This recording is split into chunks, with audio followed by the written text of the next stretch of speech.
მოგესალმებით. 26 ოქტომბერს საქართველოში შედგა საპარლამენტო არჩევნები, სადაც ხმათა 54%-ით გაიმარჯვა ქართულმა უცნებამ, ხოლო საარჩევნო აქტივობამ 2 მილიონ ამორჩეველს გადააჭარბა. ეს 2012 წლის შედეგისა და აქტივობის შემდეგ ყველაზე მაღალი მაჩვენებელია. ამ არჩევნებზე მოსახლეობის სრულმა უმრავლესობამ ხარი დაუჭირა მშვიდობას, ქვეყნის სუვერენიტეტს და ევროპულ გზაზე მდგრად განვითარებას. სარეფერენდუმო მნიშვნელობის საარჩევნო კონტექსტი მსოფლიოსა და რეგიონში შექმნილ ვითარებამ განაპირობა. მიუხედავად ქართული ხალხის კაფიოდ გამოხატული ნებისა, მიუხედავად სანდო წინასაარჩევნო კვლევებისა, სადაც ამორჩევის განწყობა წინასწარვე ნათლად ჩანდა, რიგმა ძალებმა თავიდანვე გადაწყვიტეს მოსახლეობის ნებაზე ზემოქმედება, არჩევნებში ჩარევა და სასურველი შედეგის მიღება, რაც კანონიად არჩეული ხელისუფლების ცვლილებაში უნდა გამოხატულიყო. ზედმიწევნით მაღალ დონეზე ჩატარებული არჩევნების არალეგიტიმური ცნობის პროცესს სწორედ ამ დღეებში ვადევნებთ თვალს, რაც გათვლილია საქართველოში საპროტესტო ტალღის, არეულობის შექმნის და სასურველი რევოლუციური სცენარის განვითარებას. სწორედ ამიტომ მმართველმა გუნდმა გამოხატა მანამდეც მკაფიო ნება, რომ პროფესიონალურ დაკომპლექტებულ ცენტრალურ საარჩევნო კომისიას ჩაეტარებინა ზედმიწევნით მაღალკვალიფიციური არჩევნები, ხელისუფლებამ გასწია დიდი ძალისხმევა, რათა არავითარი საბაბი არჩევნების სანდოობის ერთგვარ დაყენებისა ოპონენტებისთვის არ მიეცა. ამერიკული ტექნოლოგიებით, ამერიკული აუდიტორიული კომპანიით 3111 უბანზე 25000 დამკვირვებლის მონაწილეობით უპრეცედენტოდ მაღალ დონეზე ჩატარებული არჩევნები დასრულდა მკაფიო და ცალსახა შედეგით. ამორჩევის ნება ასახულია და გამოვლენილია. სწორედ ამიტომ ჩვენ ვხედავთ ადრევე დაწერილი სცენარის ამოქმედების დასაწყისს, იწერება საჩივრები, სადაც ლაპარაკია თითქოს დაარსებული დარღვევების გამოძიებაზე, რომელსაც თან ურთავენ ყოველგვარ კრიტიკულ შეფასებას მოკლებულ ფოტო თუ ვიდეო მასალას. ფსევდომტკიცებულებების ეს ფაბრიკაცია სურთ გამოიყენონ იმ აღქმის შესაქმნელად, თითქოს მათ გააჩინათ რაიმე რეალური საბუთები ან თითქოს და გაშიფრეს გაყალბების არარსებული სქემები. წინა წლების გამოცდილებიდან გამომდინარე ძნელი მისახვედრი არ არის, როგორ გაგრძელდება ეს პროცესი, რომელიც გათვლილია ყველა საშუალებით ისეთი საპროტესტო ტალღის აგორებაზე, სადაც ჩაიკარგება ყოველგვარი რაციონალური აზრი, მტკიცებულება თუ საბუთი, რათა მოდელირებული განწყობებით შეიქმნას ახალი ხელოვნური კრიზისი. ამორჩეველმა უნდა იცოდეს, ეს არ მოხდება, ეს აღარ განმეორდება, არჩევნების შედგა, მოსახლეობის ნება გამოხატულია, თითეული თქვენგანის ხმა იქნება დაცული. ჩვენ ვამხელთ ყველა იმ სრულ მტკიცებულებას, რომლითაც ცდილობენ მცდარი აღქმების გაჩენას და манипуляციას. სწორედ 20 და 21 წლის პროცესები საქართველოში აღარ განმეორდება. ამ საკითხთან დაკავშირებით ჩვენ გუშინ ვიხილეთ რამდენიმე არასამთავრობო ორგანიზაციის ჯგუფის განცხადება, რომელშიც როგორც მოგეხსენებათ, მათ შორის რამდენიმე ცნობილ იქნა საარჩევნო მიზნის მქონე სუბიექტად და მტკიცებულებები ამის შესახებ ანტიკორუფციულ ბიურომ წარმოადგინა და მათ შორის ეს დადასტურდა სასამართლოს გადაწყვეტილებითაც, რომ მაგალითად საერთაშორისო გამჭვალობას აქვს საარჩევნო მიზნები და ეს ისედაც ჩანდა. ეს ის ორგანიზაციებია, რომლებსაც 20 ოქტომბერს უცხოური დაფინანსებით ქალაქის თბილისის ცენტრში მოაწყეს საარჩევნო ღონისძიება, რაც თავისუფლად ასევე წარმოადგენს დარღვევას. მაგრამ შევხედოთ რა იყო გუშინ, ჩვენ ეს დღეები ვიხილეთ, ასე ვთქვათ, ხმამაღალი განცხადებები თითქოს და გაყალბებასთან დაკავშირებით, რომელიც ბატონ თენგოს უნდა აიხსნა ჩვენთვის, მაგრამ მან ვინაიდან ვერ აგვიხსნა რა იყო ეს გაყალბების საშუალებები, შემდეგ მოუწიათ არასამთავრობო ორგანიზაციებს საუბარი და გუშინ ნახეთ ჩვენ მათი ბრიფინგი, სადაც იყო, ასე ვთქვათ, ციფრების თუ რიცხვების ბრახაბრუხი მართლაც, რომ თითქოს ითხოვენ 180 უბნის გაუქმებას, 300,000 ხმა, რაღაც მტკიცებულებები, ფოტო, ვიდეო მასალა, ეს ყველაფერი ატვირთული და ჩვენ ნახეთ თუ რა ატვირთეს, რაც დრო იყო შესაძლებლობა დავაკვირდით და მართლაც და სამარცხვინოა, როდესაც ასეთი სახის ფსევდო მტკიცებულებები ცდილობენ ასეთი ხმამაღალი განცხადებების გაკეთებას. რამდენიმე მაგალითს მოვიყვანდა, საერთოდ შევხედეთ ამ დღეებში რა დეზინფორმაციული შტურმი არის საქართველოს წინააღმდეგ, ეს ჩვეულებრივი საინფორმაციო შეტევა საქართველოს დემოკრატიაზე, როგორც ნახეთ 2020 წელს ზუსტად იგივე სცენარი მეორდება და სხვათა შორის ეს სცენარი უკვე გაწერილი არის მაკეინის ინსტიტუტის ანგარიში, რომელიც რამდენიმე კვირით ადრე გამოქვეყნდა არჩევნებაზე, სადაც პირდაპირ მიყვებიან იმ სცენარს, რომელიც იქ არის გათვალისწინებული. აი ნახოთ გუშინ რაზე საუბრობდნენ არასამთავრობო ორგანიზაციები. ჩვენ ნახეთ განცხადებები, ძირითადად ისინი მათ შორის როცა ვხედავთ უცხოელი აქტორების განცხადებას, ზეწოლასა და მოსყიდვასთან დაკავშირებით არის ხაზგასმა. ჩავხედეთ მართლაც ამ ფოლდერს, რომელიც არასამთავრობო მტკიცებულებებს, რომელიც აქვთ არასამთავრობო ორგანიზაციებს და რასაც უყურებთ არის აი ესეთი რაღაც მასალები, რომელსაც როგორც ზეწოლის მტკიცებულებად წარმოაჩენთ. სადაც არ ვიცი, სადღაცას მოკლედ უბანის სიახლოვეს ადამიანების ფოტო არის, ან უბანზე არის ფოტო, სადაც შორს ჩანს ადამიანი და რაღაცებს ამტკიცებენ ამით, მათ შორის აი მარჯვენა ფოტოც საინტერესო არის, ამოუცნობი პირები არიან თითქოს უბანთან, ხედავთ ლეიბორისტული პარტიის დროშას, არ ვიცი ალბათ ლეიბორისტული პარტიის ოფისია და იქ არის ხალხი. აი ასეთ რაღაცებს ეძახიან მტკიცებულებებს და ამის გამო შეაწუხეს ხალხი, შეაწუხეს საერთაშორისო საზოგადოება, რომ აქვთ უამრავი მტკიცებულება გაყალბების თუ ასე შემდეგ. მოსყიდვასთან დაკავშირებითაც ვეძებეთ და ვერაფერი ვერ აღმოაჩინეთ, რას ეძახიან საერთოდ მოსყიდვას. მეორე, სხვისი პირადობით ხმის მიცემა. ესეც ხო მოვისმენთ, რომ ეს იყო მთავარი მეთოდი, რა ვიცი, კარუსელები თუ ასე შემდეგ ეძახიან, ჩავხედეთ მტკიცებულებებს რა არის. პირველი ხედავთ თქვენ კასპის რაიონის შემთხვევას, რომელიც მთავარმა გაავრცელა და რაც ჩვეულებრივი დეზინფორმაცია, манипуляცია არის, ეს იმავე მომენტში გაერკვა რასთან მქონდა საქმე. შემთხვევა იყო, რომ დედა შვილი ერთად მივიდნენ საარჩევნო უბანზე, ორივე იქ იყვნენ და პირადობის მოწმობა შემთხვევით დედამ შვილის მიაწოდა და შვილმა დედის მიაწოდა. ეს იყო მთელი ისტორია. ყველა იცის დამკვირვებელმაც კომისიის წევრმაც, რომ ორივე დედა შვილი იყვნენ იქ და აერიათ ერთმანეთში პირადობის მოწმობები და შვილმა დედის მიაწოდა, დედამ შვილის მიაწოდა. მოკლედ აი ესეთი ისტორია. მეორე ფოტო საერთოდ რას ნიშნავს ვერ გავიგეთ. ალბათ არ ვიცი, შეიძლება სამახსოვრო ფოტო არის უბნიდან. მესამე ეს გახლავთ ვიდეოდან სკრინი, რომელთაც ამტკიცებენ, რომ თითქოს და ერთ-ერთი მთავარი რაც ხშირად ხსმენიათ არის, რომ თითქოს იყო რა პირადობის ნომრები ქონდათ და ამ პირადობის ნომრების შეყოდათ არ ქონდათ უშუალოდ პასპორტები თუ პირადობის მოწმობები. და ეს არის ვიდეო, რომელთაც ამტკიცებენ, რომ იყო ასე რაღაც ჩაკრული სტიკერი თუ რაღაც ნომერი.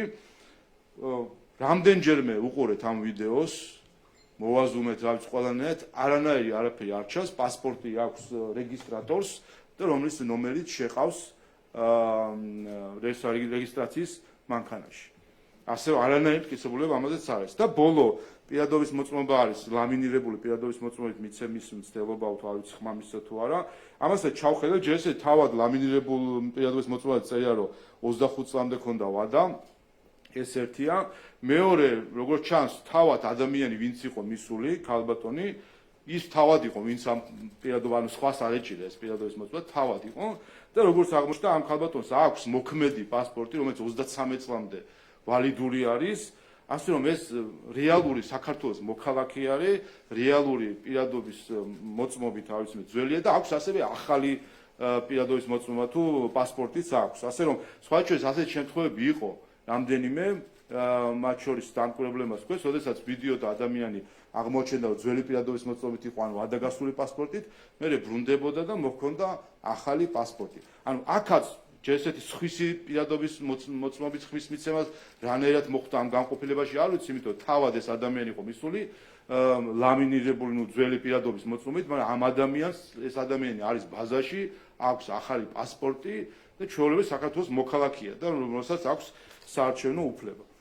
აი ასეთი მტკიცებულებებით აპელირებს მართლაც და ეს ჯგუფი ადამიანებისა, რომელსაც აქვს საარჩევნო მიზნები. ჩაყრაზე გახსოვთ ხომ საუბარი. სულ ორად ორი შემთხვევა არის აღწერილი. მარნეულის 22 და 79 უბანში, 22-ში იყო ლელოს წარმომადგენელი და 79 უბანი კი იცით ის ცნობილი ვიდეო, რომელიც გაუქმებულია ის უბანი და გამოძიება სამსაკითხზე მიმდინარეობს. სულ ორად ორი შემთხვევა იყო, ორივე შემთხვევა ერთი შემთხვევაში ლელოს წარმომადგენელი იყო და საინტერესოა ლელოს პოზიცია ამასთან დაკავშირებით 79 უბანი კი გაუქმებულია. მიუყვეთ დეზინფორმაციას, დღეს ახალი თემა აღმოაჩინეს, ნახეთ ალბათ ეს სკრინები უკვე, ორი ქვით არის, ერთ-ერთი ერთ-ერთი უბნიდან, სადაც განსხვავდება ამ მონაწერში შედეგები. ერთგან ნაკლებია, ანუ ერთი უბანი არის, ერთგან ნაკლები წერია, მეორეგან მეტი წერია საერთო ჯამი. და ამას ავრცელებენ კიცებულება თითქოს რაღაც მოხდა. სინამდვილეში თქვენ ყველა იყავით არჩევნებზე, სადაც იქნებოდა ელექტრონული თვლელები, იცით რომ რამდენიმე ელექტრონული თვლელი იყო და მათ შორის ეს CESCO-საც არაერთხელ ახსნილი აქვს, რომ როდესაც უბანი იხურება, ერთ-ერთი პროცესი რაც ტარდება არის სინქრონიზება ამ აპარატებს შორის და იბეჭდება ერთიანი ქვითარი, სადაც 3 თუ 4 თუ რამდენი აპარატიც იყო, მათი საერთო მონაცემი, იმიტომ რომ ჩვენ გვაინტერესებს და CESCO-ს უბნის მონაცემი და არა აპარატის მონაცემი ცალკეულის, ხომ? აქ ერთ შემთხვევაში არის ერთი აპარატის მონაცემი, მეორე შემთხვევაში არის სინქრონიზებული რამდენიმე აპარატის მონაცემი. და ეხლა აი აქ არის მნიშვნელოვანი საკითხი. რატომ არ აქვეყნებს ისვედი პარალელური დათვლის შედეგებს? აი ზუსტად ეს სიყალბეები რო არ გავცელდეს, აი ამ სიყალბეებს დააზღვევდა ისვედის პარალელური დათვლის შედეგები, ვინაიდან ზუსტად ამას აკეთებს ისვედი პარალელური დათვლა, რო ესეთი შემთხვევები გამოვლინდეს თუ ამაზე პასუხი ჰქონდეს. აი ზუსტად ამიტომ მალავს ისვედი პარალელური დათვლის შედეგებს და ჩვენი ინფორმაციით მასზე არის ზეწოლა და იყო ზეწოლა რომ არ გამოექვეყნებინათ, მათ შორის რომ არც ის ეთქვათ რომ ემთხვევა თუ არ ემთხვევა, იყო ზეწოლა და რა თქმა უნდა მნიშვნელოვანია რომ ამ საკითხს ჩავეძიოთ და დავადგინოთ ამ ზეწოლის ზეწოლა საიდან მოდიოდა და რა მიზნები ჰქონდა. ასე რომ ესეც იცოდეს მოსახლეობამ დეზინფორმაციაა და ზუსტად ამ დეზინფორმაციის წასახალისებლად არ გამოქვეყნდა ისვედის პარალელური დათვლა. შემდეგი, ეს ახლა სტატისტიკა მოსახლეობის და ამორჩევლის რაოდენობა რო სხვაობა არის გუშინაც მოგახსენებთ ბრიფინგზე, თუმცა ჯიუტად კვლავ აი ასეთი ცხრილები ვრცელდება და იწერება პოსტები, სადაც ცდილობენ წარმოაჩინოთ თითქოს უფრო მეტმა ადამიანმა მისცა ხმა ამა თუ იმ ოლქში, ვიდრე იქ არის ამორჩეველი. რაც არის სიყალბე, კიდევ ერთხელ ავხსნი, ორი სხვადასხვა მონაცემი არის. მაცხოვრებელი ნიშნავს, რომ საქსტატის მიერ აღწერილი მოსახლეობა, რომელიც რეალურად ფაქტობრივად იქ ცხოვრობს, რეგისტრირებული არის აი ის ხალხი, საცობები რო იყო და ევროპულ საცობებს რო ეძახდნენ, რომელიც ბრუნდებოდა თავის იმ ადგილას, სადაც ისინი რეგისტრირებული არიან და ზუსტად ეს ხალხი არის, ასე ვთქვათ, მოქალაქეები, რომლებიც არჩევნებში იღებენ მონაწილეობას. ანუ ორი სხვადასხვა რიცხვია, მაცხოვრებელი ნიშნავს, ვინც ფაქტობრივად არის რომელიღაც დასახლებულ პუნქტში, აი იქ იმყოფება, ცხოვრობს, ხოლო ამომრჩეველი არის იმ დასახლებაში რეგისტრირებული ადამიანები, რომლებიც უფრო მეტია, ვიდრე არის ხოლმე იმ უბანზე მაცხოვრებელი. თუმცა აი ესეც მნიშვნელოვანია, რომ ამ დღეებში უცხო დაფინანსებით მოქმედმა NGO-ებმა, რომლებიც დეზინფორმაციის ხილებაზე არიან ორიენტირებული, არც ერთი ეს ფაქტი არ ამხილეს, უმარტივესი სამხილებელი იყო და ესეც არის იმ საინფორმაციო შტურმის ნაწილი, სადაც ერთი ნაწილი NGO-ებისა ავრცელებენ დეზინფორმაციას, ასეთი სახის დეზინფორმაციას, ხოლო მეორე NGO-ები, რომლებიც უნდა ამხილონ დეზინფორმაცია, ჩუმად არიან, რომ მისცენ საშუალებას, რომ სოციალურ მედიაში ასეთი ტყუილები გავრცელდეს და ესეც არის ზუსტად ჩარევის ერთ-ერთი მაგალითი, ასე რომ ესეც ტყუილი. შემდეგი ჩვენ ნახეთ ფაქტობრივად ქსენოფობიური კამპანია, რომელიც წარმოებს ჩვენს რეგიონებთან დაკავშირებით და განსაკუთრებით ეთნიკური უმცირესობის წარმომადგენლებით მჭიდრო დასახლებულ რეგიონებთან დაკავშირებით და რამდენიმე ციტატას მოგახსენებთ. ქალბატონის სალომე ზურაბიშვილის განცხადება სირცხვილია და ამორალურია ეთნიკური უმცირესობის არჩევნების გასაყალბებად გამოყენება. გიორგი ვაშაძე, როგორ შეიძლება თბილისსა და რეგიონს შორის ასეთი სხვაობა იყოს, წარმოგიდგენიათ, რომ სიაში მყოფი 90% ადამიანი მივიდეს არჩევნებზე. მერაბ მეტრეველი, ანუ ქართული ღირებულების და ტრადიციების დასაცავად ყველაზე მედგად ჩვენი აზერბაიჯანი და სომეხი თანამოქალაქეები დადგნენ. დავით ზურაბიშვილი 2008 წლიდან მოყოლებული არჩევნების არმისული ადამიანების ნაცვლად ხმის მიცემის პრაქტიკას ძირითადად ეთნიკური უმცირესობის დასახლებულ რეგიონებში ჰქონდა ადგილი. ეს ქსენოფობიური კამპანიის აზრი არსი იმაში არის, რომ ამტკიცონ და თქვან თითქოს იმ რეგიონებში თუ ოლქებში, სადაც ეთნიკური უმცირესობის წარმომადგენლები მჭიდრო დასახლებული რეგიონი არის, თითქოს იქ ხდება ადამიანების გამოყენება და ასე ვთქვათ იმ იმ აზრის დათესვა, რომელიც ჩვენ 90-იან წლებიდან გვახსოვს, თითქოს ეს არის ხელისუფლების საარჩევნო ბეღელი. აი ზუსტად ამ აზროვნების ხალხი არის ესენი, რომელიც ასე ფიქრობენ საკუთარ მოქალაქეებზე, რომ ისინი ასე ვთქვათ, თავის манипуляციას მოახდენენ სხვის მხრიდან. რა არის რეალობა? და ეს აზრი თქვენ ალბათ ხშირად გესმოდეთ ეს დღეები, რომ თითქოს ხელისუფლება აი ამ რეგიონიდან, ამ რეგიონში განსაკუთრებულ манипуляციებს მიმართავს. ჩავხედოთ რა არის რეალობა. რომ თითქოს მიიყვანეს ძალით ბევრი აი ამ რეგიონებში. აქტივობა საქართველოში საბოლოო ჯამში იყო 58.9%, თითქმის 3% მეტი ვიდრე 2020 წელს. თბილისში 62% იყო თითქმის აქტივობა თბილისის. ეხლა შევხედოთ რეგიონებში როგორ იყო აქტივობა. ყველაზე დაბალი აქტივობის მქონე ტოპ 5 რეგიონი, ოლქი, ყველაზე დაბალი, შემდეგი თანმიმდევრული. ყველაზე დაბალი მთლიან საქართველოში ქონდა მარნეულს 43%. მათ შორის 4%-ით უფრო ნაკლები ვიდრე 2020 წელს. შემდეგ გარდაბანი 44%, წალკა 46%, ბოლნისი 46% და ზუგდიდი 47%. აი თქვენ ხედავთ, რომ ზუსტად ის რეგიონები, რომელზეც ამტკიცებენ ქსენოფობიური კამპანიით, რომ ხდება ადამიანების გამოყენება და ასე ვთქვათ, იმისთვის რომ არ არსებული აი პირადობის ნომრების გამოყენებით, არ მისული ადამიანების ნაცვლად სხვების ისა ჩაყრა და ასე შემდეგ, ზუსტად ამ რეგიონებში ხედავთ, რომ არის ყველაზე დაბალი აქტივობა სხვა რეგიონებთან შედარებით, რაც თავისთავად უკვე აბათილებს აი ამ ქსენოფობიურ კამპანიას და ამხელს ქსენოფობიურ კამპანიას. და პირიქით შევხედოთ, ყველაზე მაღალი აქტივობა სად არის, მათ შორის რომ ამტკიცებდა ბატონი ვაშაძე თითქოს 90% ადამიანების არის გამოცხადებული, ქედა 76, ასპინძა 73, ხარაგაული 72, ამბროლაური 70, ადიგენი 79 და მათ შორის მოგახსენეთ, რომ თბილისი არის ერთ-ერთი ლიდერი აქტივობის მხრივ 62% იყო საქართველოში. აი ესეც ამხელს კიდევ ერთხელ თუ როგორი რაზე არიან წამსვლელები ეს მართლაც უსამშობლო ჯგუფები ქალბატონი სალომეს მეთაურობით, რომ ქსენოფობიურ კამპანიას აღვიებენ საქართველოში და ჩვენ ნახეთ შემდეგ სოციალურ ქსელში თუ რა ტიპის კომენტარები და ტექსტები იწერებოდა ამ რეგიონებთან დაკავშირებით არასამთავრობო ორგანიზაციების წარმომადგენლების მხრიდან და ეგრეთ წოდებული აქტივისტების მხრიდან, რაც არის სამარცხვინო, რომ ამას ყველაფერს აქეზებს ადამიანი, რომელსაც პრეზიდენტის თანამდებობა უკავია. ასევე რომ თითქოს ამავე კინოდან არის ასე ვთქვათ, რომ თითქოს ზუსტად აი ამ რეგიონებისში არის მატება, დიდი ასე ვთქვათ და ასე შემდეგ და ხარდაჭერა და თბილისზე რომ აპელებენ. შევხედოთ ერთი თბილისმა რომ უარი უთხრა ოპოზიციურ პარტიებს და თბილისში რომ ქართულ ოცნებას გაუმჯობესებული შედეგი როგორი ჰქონდა. შევხედოთ თბილისის მაჩვენებლებს 2020 და 24 წლის შედარებით. ქართულმა ოცნებამ 45,000 ხმით მეტი მიიღო ვიდრე 2020 წელს. ჩვენ თბილისმა კიდევ უფრო მეტად დაგვიჭირა მხარი ვიდრე 2020 წელს. ჯამში თუ ნახავთ თქვენ ოლქების მიხედვით, საშუალოდ 21% გვაქვს დამატებული ხმა ყველა ოლქში გვაქვს მატება თბილისში და ოპოზიციას იცით რომ ზოგადად საქართველოში კლებავ და შევხედოთ ვინ მოიგო თბილისი.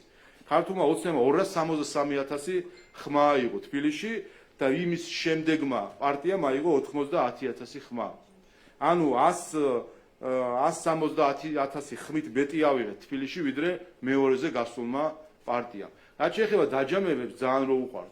ერთი ისიც გითხეთ, პატრიოტ ალიანსის 2%-ს როგორი იმატებენ, ერთი ეგ გვაინტერესებს, ანუ რა უნდათ ამის თქმას, რომ მათი არის ეს ხმები და სხვა პარტიებს ჩახედავენ და რო იმატებენ ხოლმე კალკულატორი მაგხრივ ძალიან კარგად უყავს. თუ დაჯამება უნდათ, დაჯამება რო ზდომებოდათ, გამოვიდოდნენ ერთად. ყველა ეს ოპოზიცია გამოვიდოდნენ ერთად, აი დავეჭიდებოდი და მე შეხედავდნენ რას ეთყოდათ ქართველი ხალხი. ასე რომ თუ დაჯამება უნდათ, მანამდე ეფიქრა და ახლა შეირგონ ის შედეგი, რომელიც მათ აქვთ, მათ შორის ნაციონალურ მოძრაობა ბოლოზე გავიდა თბილისში. ბოლო ადგილზე გავიდა ნაციონალურ მოძრაობა, რაც არის მათი საბოლოო პოლიტიკური განაჩენი ამ ჯგუფის, თუმცა აი ეს გაშლის მეთოდით კიდე შეძლეს რაღაცნაირად გადანაწილება ხმების. შემდეგი აპარატებთან დაკავშირებით ნახეთ ასევე მცდელობა რომ გუშინავს თქვი რომ დაეჯახნენ ტექნოლოგიას, ეხა ადამიანებს მოინელეს ეთყობა და ეხა უნდა დაეჯახნონ მანქანებს. პირდაპირ მიდის კამპანია იმისთვის რომ შეარყიონ ნდობა თვლების მიმართ ქალბატონის სალომეს განცხადება ტექნოლოგია გამოყენებული იყო იმისთვის, რომ გაეთეთრებინათ გაყალბება. არ ვიცი საერთოდ ქალბატონ სალომეს შინაარსი ესმის თუ არა ამ განცხადების. ბატონი ვაშაძის განცხადება, რომ დიდი თაღლითობა მოხდა ამ აპარატებში манипуляციების რაღაც ათასში რაღაცები შეიტანეს ჩატვირთვეს. მეორე მხრივ თავად ბატონი ხაზარაძე ამბობს, რომ მანქანაში კი სწორად ჩასძახესო, მაგრამ იმან არასწორად იმან არასწორად ამოძახაო, მაგრამ არასწორად ჩასძახესო. აბსოლუტური აბსურდი. ამაზე რაც როგორ შეიძლება საუბარი, ეს ის ხალხია, რომელიც მანამდე ამტკიცებდა, რომ შეუძლებელია რაიმე манипуляცია ამ მანქანებში და ახლაც თენგომას ვერ აგვიხსნა საბოლოო ჯამში რა მოხდა ამ აპარატებში, მაგრამ ყოველ შემთხვევაში ლაპარაკობენ და აბნევენ მოსახლეობას. სინამდვილეში ვერ ვთქვი, რომ ამერიკული ტექნოლოგიით ჩატარებული არჩევნებია, ეს არის ამერიკული კომპანიის ასე ვთქვათ მოწყობილობები, თვლელები და აპარატები, აუდიტი ჩატარდა ამერიკული კომპანიის მიერ. ასევე ხა მოთხოვნა პასუხიც ძალიან უნდათ ამერიკელებს კითხონ, რამდენად არის სამი თუ არა. და მათ შორის აუდიტი ჩატარდა ორი ფაზა და მესამე ხა მიმდინარეობს მესამე აუდიტის შედეგებიც იქნება, როგორც პირდაპირ დაადგინა გარე დამოუკიდებელმა აუდიტმა ამერიკულმა აუდიტმა დაადგინა ამონჩეთა სიების შესაბამისობაში აპარატში, ამონჩერის დუბლირება არის შეუძლებელი და გახსოვთ ამაზე აპელირება, ამობეჭდილი სიების შესაბამებანი სიებს ტექნოლოგია შეუძლებელია ვიდმეს არჩევანის მოდიფიცირება შემდეგ, აი მიათვალეს თითქოს ამბობდნენ და ასევე ამონაწილეზე არის ის მონაცემები, რაც უნდა იყოს მოცემული, ასე რომ ესეც აბსოლუტური დეзинფორმაცია. და ბოლო საკითხი, რომელსაც ახლა აპელირებენ და რამდენჯერმე გაიცა პასუხი, მაგრამ კიდევ ერთხელ უნდა ითქვას, რომ თითქოს შეუძლიათ ხელი შეუშალონ ქართულ ხალხს, რომ მისმა პარლამენტმა იმუშაოს და რადიკალურმა ოპოზიციამ დაბლოკოს ქართული ხალხის უმრავლესობის ნება. პირველი ტყუილი სიის ჩახსნაზე. ძვირფასო ოპოზიციის აღმოჩენილი. იცოდეთ, რომ ტყუილია თითქოს რამე ჩახსნეს, ან რამე შეუძლიათ ეხლა ჩახსნან. არის აბსოლუტურად ტყუილი. ეს არის თქვენ ემოციებზე თამაში. სინამდვილეში არანაირი ჩახსნა არ შეიძლება და პირველ ხდომაზე პირველ ხდომამდე პარლამენტის ვერაფერს ვერავინ ვერ ჩახსნას. ეს ერთი. მეორე, პირველი ხდომის შემდეგ პარტიას შეუძლია ჩახსნას მხოლოდ ისია, რომელიც არის დეპუტატების მიღმასი, ან ვინც ვერ მოხდა, აი ისია შეუძლია ჩახსნას პარტიას, ეს მეორე საკითხი, თუმცა ვერ ჩახსნის იმ დეპუტატებს, რომლებიც გახდნენ დეპუტატები, იმას პარტია თითს ვერ დაადებს და ვერაფერს ვერ ჩახსნის. და მესამე, თუ კი მოითხოვს დეპუტატი მანდატის შეწყვეტას, აქაც თავად პარლამენტი იღებს ამაზე გადაწყვეტილებას. ეხლა ეს კინო ნანახი ვაქვს 2020-21 წლებში, ხო და კიდე ამის ახსნა როა საჭირო, ცალკე ამბავია, მაგრამ მაინც გავიმეორებ, რომ რაც მოხდა 2020 წელს. თქვენს რო ჩავხსნით სიები იყო ტყუილი და პარლამენტი შეიკრიბა და ცნეთ უფრო ცნაით უფრო ამოსულა. მე თქვენს რო არა არ გვინდა შეგვიწყიტეთო, უთხარით ვიფიქრებთ თქო და მხარი არ დაუჭირეთ და ბოლოს კი შემოვიდა ყველა იმ პარლამენტში და მადლობებს გვიხდიდა, რომ არ ჩავხსერით სხვათა შორის და აქვე საჯაროთაც არ ვიცი ნათქვამი იყო თუ არა, გვეხვეწებოდნენ რომ კანონი შეგვეცვალა და ციები რო ქონდა ჩახსნილი, აი შემდეგი დეპუტატი, ვინც არ იყო დეპუტატი და უნდა შემოსულიყო, აი ის რო აღგვედგინა, რომ შემოსულიყვნენ სხვები, გვეხვეწებოდნენ, რომ ეს გაგვეკეთებინა. აი ამას აკეთებდნენ საკუთარი ამორჩევლის ზურგს უკან, სინამდვილეში ისე უნდათ პარლამენტში ყოფნა. და კიდე ერთი ტყუილი, რომელიც შეეხება პარლამენტის უფლებამოსილების ცნობას, თითქოს შეუძლიათ ხელი შეუშალონ ამას. ესეც გადაღეჭილი თემაა 2020 წელს, მაგრამ კიდე ერთხელ გავმარტავ. პირველი ხდომა პარლამენტის კონსტიტუციის მიხედვით იმართება CSKO-ს შემაჯამებელი 4 თვის დამტკიცებიდან არაუგვიანეს მე-10 დღისა. ეს გახლავთ ვალდებულება, პარლამენტი ვალდებულია, რომ როცა იქნება შემაჯამებელი ოქმი 10 დღის განმავლობაში არაუგვიანეს მე-10 დღისა, ყველაზე ბოლოვა და აი მე-10 დღეს შეიკრიბოს ხდომაზე. მეორე წესი, პირველ ხდომას ნიშნავს საქართველოს პრეზიდენტი.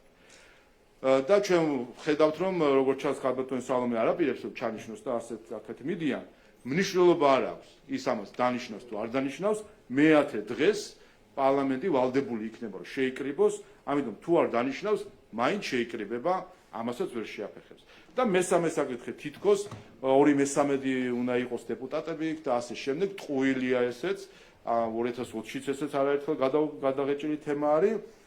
76 დეპუტატი თუ ესწრება სხდომას, ერთი კეჭისყრა ტარდება, ცნობთ 150 დეპუტატის უფლებამოსილებას და მორჩა.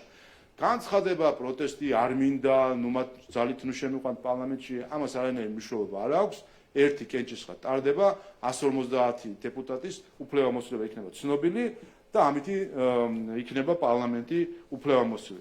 აი ასეც ფაქტობრივად თაღლითურ სქემასთან გვაქვს ჩვენ ახლა საქმე, სადაც არის რამდენიმე არასამთავრობო ორგანიზაციის და პარტიის, რომელთაც ჰქონდათ ერთობლივი წინასაარჩევნო კამპანია, მათი ცდილობა, რომ ფსევდო მტკიცებულებებით ამტკიცონ თითქოს მოხდა რაღაცა გაყალბება და ასე შემდეგ და არანაირი მტკიცებულება არ აქვს და ერთი საკითხი კიდევ გუშინ მოვისმინეთ, რომ 186 ოლქი ბუბნის გაუქმებას ვითხოვთო. ეს კინოცხონ არ ნახივა. 2020 წელს ოპოზიცია თუ არ ვცდები 500 თუ 600 ბუბნის გაუქმებას ითხოვდა და სხვათა შორის NGO-ები, ახალგაზრდების ასოციაცია მაშინ ითხოვდა თუ არ ვცდები 120 უბნის გაუქმებას. არაფერი ახალი ამაში არ არის. ზუსტად მე ვამბობდი, რომ იმედია რომ იმავე დინარეში არ შეველენ, მაგრამ ზუსტად იმავე ჭაობში შევიდნენ, სადაც შევიდნენ 2020 წელს და ზუსტად იმავე შეცდომას უშვებენ. რაც თავარია, ქართულმა ხალხმა თავისი არჩევანი გააკეთა, 2,60,000 ადამიანი ტყუილად არ მოვიდა იქ და რიგში არ იდგა და უხაროდათ ძალიან, რომ რიგები არის. ბოლოს ხო აღმოჩნდა ვისი ამორჩეველი იყო ეს. ეხლა რომ ამბობენ 300,000 ხმაო დამატებული აქვს თუ რა ვიცი, კი, მაგრამ ის ხალხი რიგებში ვინ იყო? ის ცოცხალი ადამიანები არ იყო, თუ კი ეს დამატებული ხმებია, იქ ხო მაშინ სიხალვათე უნდა ყოფილიყო, ხო? სინამდვილეში. და ვინ იყო ეს ხალხი, ძალიან რო უხაროდათ, რომ აი საცობია და აი რიგი არის. ხო აღმოჩნდა ბოლოს, რომ ჩვენი ამორჩეველი ქუძზე კაცი გამოვიდა, რიგებში ჩადგა, მართლაც ასაკის და მიუხედავად, ნახეთ თქვენ მათ შორის ასაკოვანი ადამიანი, ჯანმრთელობის პრობლემის მქონე ადამიანები, ყველა მივიდა უკლებლი, როგორც 2012 წელს დადგა თავის სამშობლოს სადარაჯოზე და მიუჩინა საკუთარი სამარცხვინო ადგილი ამ უსამშობლო ოპოზიციას. და ეხლა ამას ვერ ეგუებიან და ცდილობენ ხელოვნური ისტერიის შექმნას. მალუხის. გამარჯობა. საქართველოს საზოგადოება უწყებლის პირველი არქით ამბლაძი კლაური კითხავთ საერთაშორისო გამოხმაურებებთან დაკავშირებით, რომელსაც ვისმენთ ბოლო დღეების განმავლობაში. მაგალითად, მეთიუ მილერის განცხადება, რომელიც ამბობს, რომ ჯერ არ გვაქვს შეფასება, ვინაიდან მელოდებით გამოძიებასო და კონსულტაციები მიმდინარეობსო ევროპელ პარტნიორებთანო, თუ როგორ შეიძლება მოხდეს გამოძიებაო აი ამ არჩევნების ნაწილზე, საქართველოს ჩატარებულ არჩევნებზე საუბარი. ასევე კითხავთ კანადის საგარეო უწყების განცხადებაზე, რომ დროებით ანუ ურთიერთობას გადავაფასებთო, კანადა გადააფასებს საქართველოსთან ურთიერთობას და ასევე შვედეთის საგარეო ვაჭრობის მინისტრის განცხადება, რომ თანამშრომლობას ვაჩერებთო საქართველოს მთავრობასთან. ზოგადად აი ამ შეფასებებს, გამოხმაურებებს რას უკავშირებთ, როგორ შეაფასებთ და როგორ უპასუხებთ? პირველი, ნაჩქარევი განცხადებების გაკეთებას არავის არ ურჩევ, ვინაიდან გამოცდილება გვაჩვენეს, რომ შემდეგ ფაქტები სხვა რამეს მეტყოლებს ხოლმე და უხერხულ მდგომარეობაში იგდებენ თავს უცხოელი აქტორები. მართალია მე ბოდიშს აღარ იხდია ხოლმე, მაგრამ პრინციპში საბოდიშოთ აქვთ ხოლმე საქმე. შეგახსენებთ მაგალითად მიხეილ სააკაშვილის საკითხს, როდესაც ევროკავშირის 27 ქვეყნის სახელით მივიდნენ იუსტიციის სამინისტროში ევროკავშირის ელჩი და სხვა ელჩები დემარშით და ყალბი საფუძვლით, რომ თითქოს მიხეილ სააკაშვილის ჯანმრთელობა იყო კრიტიკულ მდგომარეობაში და საჭირო იყო მისი გადაყვანა, ყალბის საფუძვლით გამოუცხადეს დემარში საქართველოს და იმ ქვეტექსტით, რომ მზად იყვნენ მიხმარებოდნენ საქართველოს, რომ ეს პრობლემა, ანუ სააკაშვილის ციხეში ყოფნა მოეცილებინა და სადღაცა საზღვარგარეთ გაგვეყვანა. რამდენიმე კვირაში სტრასბურგის სასამართლომ ეს ამ 27 ქვეყნის ერთობლივი განცხადება ამხილა იმაში, რომ ეს იყო ცრუ საფუძველზე, ცრუ ბრალდებაზე დაფუძნებული. აი ესეთ უხერხულ მდგომარეობაში აღმოჩნდა ევროკავშირი და მისი ქვეყნები და მისი წარმომადგენლები, როდესაც აღმოჩნდა, რომ აბსოლუტურად გამოგონილ ცრუ ბრალდებას ეფუძნებოდა ეს დემარში. და ვინ იყო ამ ბრალდების ავტორი, ვინ ამყარებდა ამ ბრალდებებს? ამყარებდა მაშინდელი სახალხო დამცველი ქალბატონი ნინო ლომჯარია, რომელმაც ყალბი დასკვნა შეადგინა, სადაც ეწერა, რომ თითქოს მიხეილ სააკაშვილის ჯანმრთელობის მდგომარეობა იმდენად კრიტიკულია, რომ არის ყველა საფუძველი მისთვის სასჯელის გადავადების და ამ ტყუილში ამხილა სტრასბურგმა ქალბატონი ლომჯარია და მაშინ სახალხო დამცველი ეს იყო ტყუილი დასკვნა, რანაირი კრიტიკული მდგომარეობა იქ არ იყო. მეორე, ამ დემარშს საფუძველს უქმნიდნენ არასამთავრობო ორგანიზაციები, რომელიც იგივე სამტკიცებდნენ მაშინ და ოპოზიცია. ახლაც ვინ ქმნის აი ამ ხმაურს და ფსევდომტკიცებულებების კორიანტელს? ვინ ქმნიან ამას? ოპოზიცია და იგივე, ზუსტად იგივე არასამთავრობო ორგანიზაციები. ამიტომ ჩემი რჩევა იქნება ყველა უცხოელი აქტორის მიმართ, რომ თუ არ უნდა თუ კიდევ ერთხელ ჩაიგდონ თავი ქართველი ხალხის მიმართ უხერხულ მდგომარეობაში და საბუდიშოდ გაიხადონ საქმე, ხელმძღვანელობენ ფაქტებით და არა აღქმებით, რაც შეეხება ფაქტებს და გამოძიებას, აქ იგულისხმება საჩივრების განხილვა. დღეს და ხვალ არის ბოლო ვადები საჩივრების შეტანილზე, გააჩნია კუბანზე ოლქში იყო შეტანილი თუ არა, ხვალ არის საბოლოო ვადა.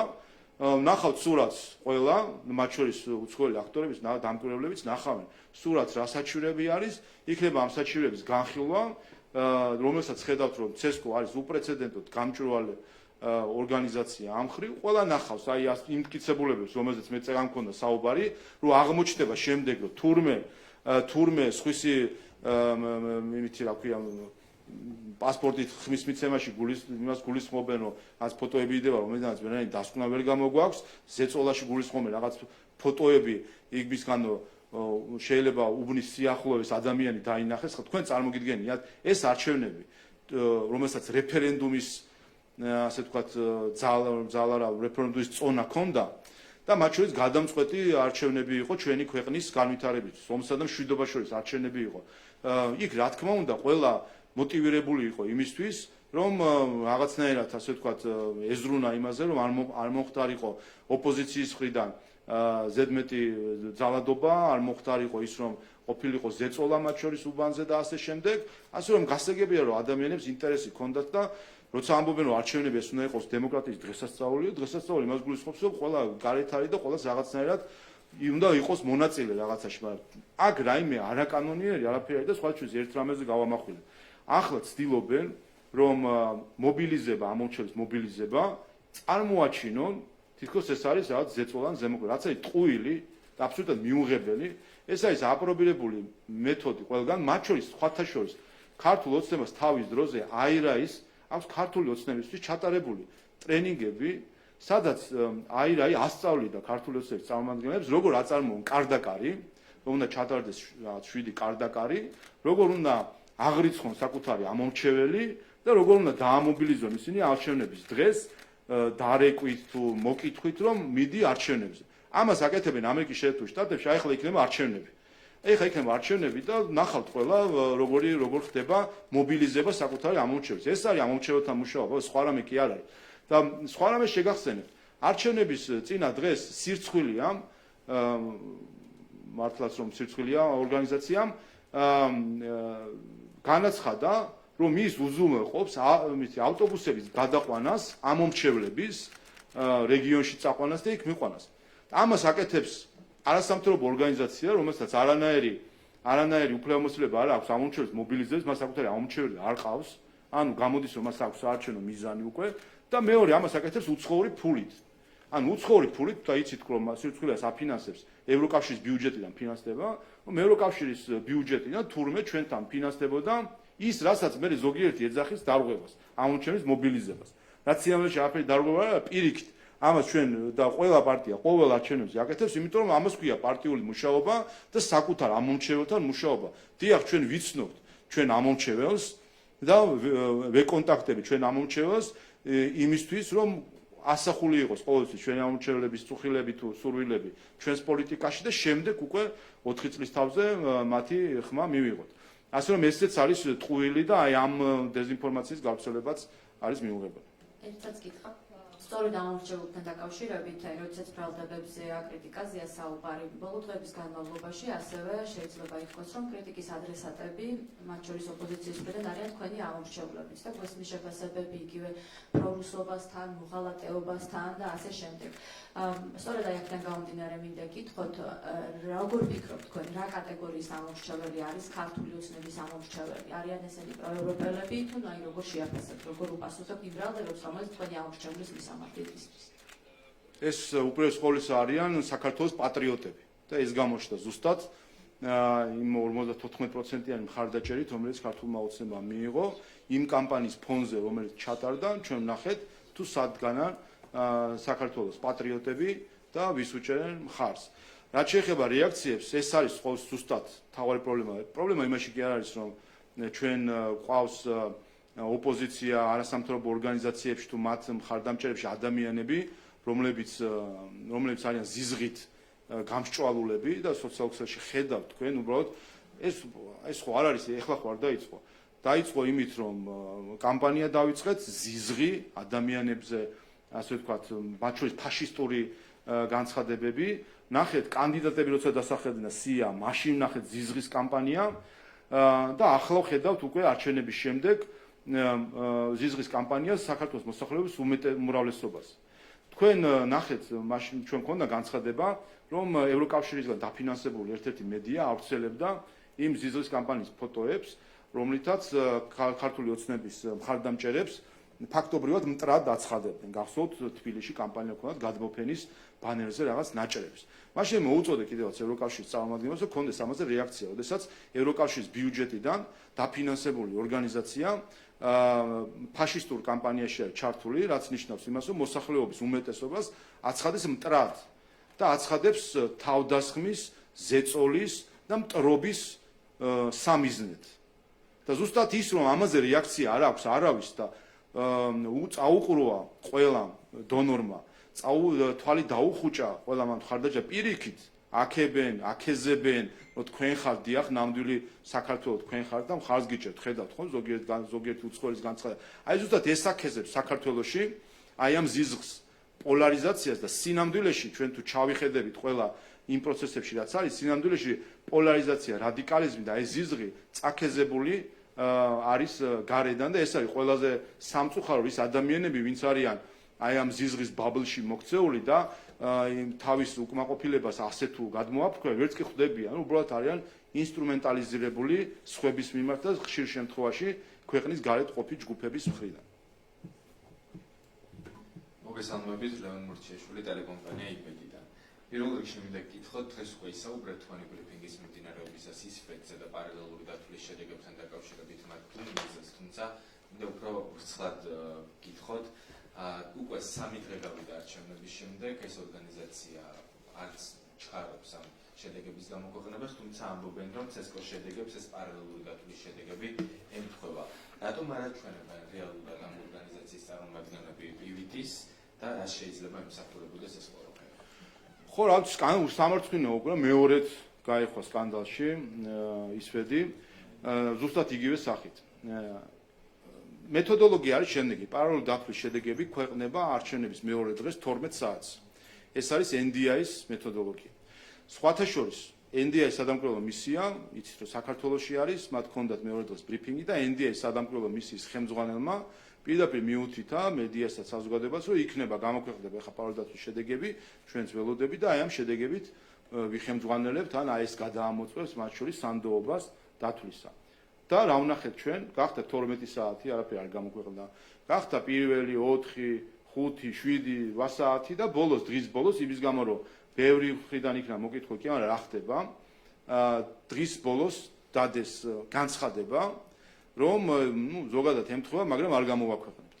ზუსტად იგივე სცენარი იყო 2020 წელს, მაშინაც დაგვიანებით გამოქვეყნდა 12 საათიანი ვადა დაარღვიეს მაშინ გამოქვეყნების 12 საათზე და თუ არ ვცდები 4 საათზე გამოქვეყნდა გაყალბებული პივიტი, გასვოთ მაშინ.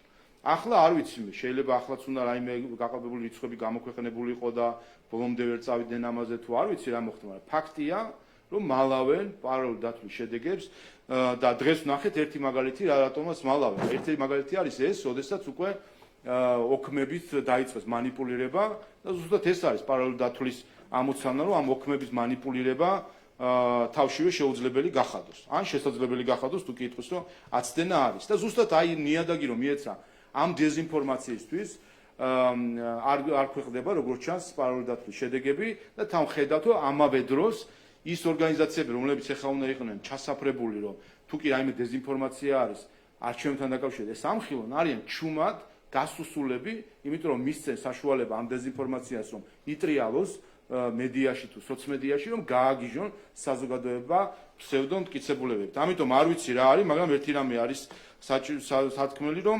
მნიშვნელოვანია გამოქვეყნდა ეს იმის ბრალია, მათ შორის რომ თავის დროზე არ იქნა ბოლომდე გამოძიებული, თუ რა მოხდა პარალელურ დაცვის შედეგებთან დაკავშირებით, მაშინ გახსოვთ, რომ თავად პოლიტიკური პროცესებიდან გამომდინარე ჩვენ და იმის გამო რომ მათ გადაეფარნა თითქმის მთელი დონორის საზოგადოება, რომ თითი არ დადებულიყო ისრედისთვის, ჩვენ დიდი რეაქცია არ ქონია, მაგრამ როგორც ჩანს თავის დროზე უნდა გამოძიებული იყო ეს ყველაფერი და დავადგენდით, რომ რა მოხდა, ვინ გააყალბა ის შედეგები, ვინ რატო აქვეყნებდნენ ერთი თვის განმავლობაში შედეგებს, რომელზეც იცოდნენ, რომ იყო ყალბი და რაც თავარია, რატო გვიმალავდა ესრედის დონორი, რომელმაც დანამდვილებით ვიცით, რომ იცოდა, რომ ყალბი რიცხვები, ცრუ რიცხვები იყო გამოქვეყნებული, რატო გვიმალავდა ქართულ საზოგადოებას და ასე ვთქვათ, ჩვენს ნერვებზე თამაშობდა მაშინ ოპოზიცია ამ ყალბი მონაცემებით. კიდევ ერთი კითხვა მაქვს მაკეინის ინსტიტუტის ანგარიშთან დაკავშირებით, რომელიც საზოგადოებისთვის კარგად ცნობილია. იქ იყო მითითებები ოპოზიციის წარმომადგენლების მისამართით, რომლებსაც ვხედავთ, რომ უკვე ზედმიწევნით სრულდება. კიდევ ერთხელ რომ შევაფასოთ, რასთან გვაქვს საქმე, რადგან როგორც ვხედავთ, სცენარი რაც იქ იყო გათვალისწინებული მითითებებთან ერთად, ნელ-ნელა ოპოზიციის ყველა წარმომადგენელი ამ ყველაფერს მიაყენა. ფაქტია, რომ ერთის მხრივ ის რაც იყო იმ ანგარიში, ზუსტად ნაბიჯ-ნაბიჯ სკრუპულოზულად მიყვება ოპოზიცია ზუსტად ამ სცენარს და მათ შორის შეგახსენებთ, რომ და იქ ზუსტად იქ არის, რომ მიუხედავად იმისა, რომ არჩევნები იქნება ლეგიტიმური, მაინც იქნება პროტესტი და ამ პროტესტის დროს მნიშვნელოვანი არის ხელისუფლების ქცევა და არა პროტესტანტების ქცევა. მშვიდობიან და ჩვენ ნახეთ უკვე გუშინ განცხადებები სხვა უცხოელი აქტორისგან, რომელიც ამბობს, რომ პროტესტი იქნება და ხელისუფლება უნდა იყოს თავშეკავებული და თურმე არა ისინი, ვინც აქციაზე გადიან, თურმე მათთვის არ ვიცი, შეიძლება ძალადობისთვის გზად ხსნილი იყოს, ყოველ შემთხვევაში ჩვენ ვნახეთ ახლა ბოლოს აქციების დროს თავდასხმა საქართველოს პარლამენტზე, პირდაპირ შეტევა და შტურმი საქართველოს პარლამენტზე, რომლის შედეგადაც დაზიანებები მიიღო მათ შორის შენობამ, როგორ წარმოგვიჩინეს, როგორც მშვიდობიან პროტესტად აბსოლუტურად ურცხვად. რაც შეეხება ანგარიშს, შეგახსენებთ, რომ ეს ანგარიში შედგენილი არის ქალბატონი ლორა თორნტონის მიერ, რომელიც საქართველოში დიდი ხნის განმავლობაში NDI-ს ხელმძღვანელობდა და შეგიძლიათ ნახოთ NDI-ს მაშინდელი კვლევები რა იყო არჩევნებთან დაკავშირებით და როგორ იყო აცდენილი რეალურ შედეგებს, მაგრამ მეორე რამესაც ვიტყვი, ზუსტად ეხლა ამ არჩევნებზე ქალბატონი ლორა საკუთარი სოციმედიის საშუალებით ავრცელებდა დეზინფორმაციას, თქვა იმ საკითხთან დაკავშირებით, რომ exit poll-სა და ცესკოს შედეგებს შორის აცდენა აჩვენებდა, რომ ცესკომ გააყალბა არჩევნები. აი ამ ნარატივს ავრცელებდა ქალბატონი ლორა თორნტონი პირადად ავრცელებდა ამ განცხადებას უცხოელი მკითხველისთვის, ასე ვთქვათ, რომ ეს აცდენა უჩვენებდა, რომ იყო 1000%-იანი მტკიცებულება იყო გაყალბების. აი ამ სიტყვით ამას ამბობდა. და აქვე კიდევ ერთხელ ვიტყვი, თუ კი რაიმეს გამოძიება სჭირდება Edison Research-ის კვლევას სჭირდება გამოძიება, რატომ გააყალბეს შედეგები. ხო, ფაქტია, რომ შედეგები არის გაყალბებული და ეხლა საინტერესო არის, რა არის ამის უკან, რა დგას, ამის უკან დგას პოლიტიკური კორუფცია, ამის უკან დგას ფულით კორუფცია, თუ რა დგას ამის უკან. ეს რომ უბრალოდ შეცდომა არ არის, ეს ყველასთვის გასაგები არის, ამიტომ თუ კი რამის გამოძიება სჭირდება, არის Edison Research-ის კვლევას გამოძიება, რომელმაც ამ არჩევნებზე შეასრულა 2020 წელს ისვედის როლი. მაშინ ისვედმა პარალელური დაცვის შედეგების აცდენით მათ უნდა შეეტანა მღელვარება საზოგადოებაში და არეულობა, რომ თითქოს ცესკომ გააყალბა შედეგები და ახლა Edison Research-ი ასრულებდა ამ როლს, რომ PVT-ის exit poll-სა და ცესკოს მონაცემებს შორის განსხვავების გამო ხალხი აღელვებულიყო და ჩვენ ნახეთ, რომ ხალხი ბრძენია უკვე და ამ საკითხზე ნახეთ, რომ რეაქციას აღარ ქონდა და მიხვდნენ, რომ ეს იყო სიყვარული. ერთად კითხავთ ვიქტორ ორბანის ვიზიტს, როგორც შეფასებთ, რამდენად მნიშვნელოვანია მისი საქართველოში ჩამოსვლა, მით უმეტეს იმ პირობებში, როდესაც სულ რაღაც 2 დღის დასრულებულია საარჩევნო პროცესი. თავისთავად უპირველეს ყოვლისა ის როგორც უნგრეთის პრემიერ-მინისტრი, ის როგორც ევროკავშირის თავმჯდომარე ქვეყნის წარმომადგენელი, მნიშვნელოვანია, რომ არჩევნების შემდეგ ჩვენთან ჩამოვიდა და ხარს უჭერს ქართველი ხალხის დემოკრატიულ არჩევანს, რომელსაც ვხედავთ, რომ ცდილობენ ახლა რომ ზოგიერთები შიგნით თუ გარეთ რომ საქართველოს მოქალაქეებს წაართვან მათი არჩევანი და ეს მხარდაჭერა რა თქმა უნდა მნიშვნელოვანი არის და ძალიან ვაფასებთ. და დღევანდელი ბრიფინგის თემას დავუბრუნდები, თქვენ უამრავი მტკიცებულება წარმოადგენთ, რომელიც მეტყველებს, რომ დეზინფორმაციის კამპანია საკმაოდ გააქტიურებული არის ასევე ის შეტევა, რაც თქვენ ახსენებთ უკვე მმართველი გუნდის წინააღმდეგ, რას უნდა ველოდოთ ზოგადად კიდევ ამ დეზინფორმაციის კამპანიის ფარგლებში და როგორ შეაჯამებდით იმ მონაცემებსა და ფაქტებსაც ისაუბრეთ, საბოლოო ჯამში რასთან გვაქვს საქმე კიდევ ერთხელ რომ გამოვიდეთ. თავად უყვართ თქვა, რომ კომპლექსური სქემა იყო და სინამდვილეში ზუსტად მათ მხარეს არის კომპლექსური სქემა, რომელიც დაიწყო არჩევნებამდე, როდესაც ნახეთ ჩვენ, რომ ეგრეთ წოდებული სადამკვირვებლო ორგანიზაციები პირდაპირ ჩართული იყვნენ საარჩევნო კამპანიაში კონკრეტული მიზნით, რომ ქართული ოცნება არ დარჩენილიყო ხელისუფლებაში. მე მგონი ამაზე ყველა თანხმდებით. საღი აზრი ვისაც აქვს, მტკიცებულების გარეშეც ყველა ხვდება, რომ ეს ორგანიზაციები ჩართული იყვნენ ქართული ოცნების წინააღმდეგ. ჩვენ მაშინ ვამბობდით ხმამაღლა და მოუწოდებით დონორებს, ვინც მათ აფინანსებენ, რომ ეს არის უკანონო ჩარევა არჩევნებში და ეს არის საგარეო ჩარევის მაგალითი, როდესაც უცხოური დაფინანსებით მოქმედი ორგანიზაცია ეწევა საარჩევნო კამპანიას ერთი კონკრეტული სუბიექტის წინააღმდეგ. ისინი ცდილობდნენ ეს შეეფუთათ თითქოს ჩვენ კონკრეტულად არავისზე არ მიუთითებთ ვის უჭერთ ხარს, მაგრამ კამპანია არ ნიშნავს მხოლოდ ვიღაცის ხარდაჭერას, კამპანია ასევე გულისხმობს ვიღაცის ხარდაჭერისგან თავის შეკავებისკენ მოწოდებას. და ზუსტად ამით იყვნენ დაკავებული ეს NGO-ები, რაც დამტკიცდა ფაქტებით. ჩვენ ვნახეთ მაგალითად, რომ ეგრეთ წოდებული დემოკრატიის ფესტივალი, რომელსაც დანის ხელისუფლება აფინანსებდა, როგორ ხდებოდა იქ წარმოებდა საარჩევნო კამპანია ოპოზიციის, მოუწიათ ბოლოს აღიარება ამ ყველაფრის და მათ შორის ანტიკორუფციულ ბიუროც აღიარა ისინი საარჩევნო მიზნის მქონე სუბიექტებად, საერთაშორისო გამჭვირვალობის ფაქტი, შემდეგ მეორე შეყო ევროპჩემი არჩევანი თუ რაღაც მოკლედ ორგანიზაცია, რომლიდანაც ასევე შეიცხადეს ქაბატონი ლაგაზიძე რომ ხელმძღვანელად შეიცხადეს რას ქვია რა საარჩევნო მიზნები გვაქვს და მათი ორი ლიდერი ამ შეცხადებიდან ორ დღეში აღმოჩნდა ლელოს საარჩევნო სიაში. აი ასეთ დღისით ბზისით უტიფროპაზთან მქონდა საქმე და ჩვენი მრავალჯერადი მოწოდების მიუხედავად ეს გაგრძელდა კი არა, დაგვირგვინდა 20 ოქტომბერს საარჩევნო კამპანიის ღონისძიების ჩატარებით, რომლებიც დაფინანსდა NGO-ების მხრიდან ოპოზიციასთან ერთად ჩატარებული დაფინანსდა უცხოური ფულით საარჩევნო ღონისძიება ჩაგვიტარეს შუა დედაქალაქის ცენტრში. ამაზე მეტი მტკიცებულება იმის, რომ თავიდანვე იყო მზადება და ამას დამატებული უცხოური აქტორების თავად მონაწილეობა პირდაპირ არჩევნებში ხედავდით, რომ მათი განცხადებები რა იყო, მე გითხარით კიდევაც, რომ ოფიციალური საარჩევნო კამპანიის დროს 250 განცხადება დაფიქსირდა, რომელიც არჩევნებს უკავშირდებოდა და დღეში 4-5 სხვადასხვა სუბიექტის განცხადება იყო.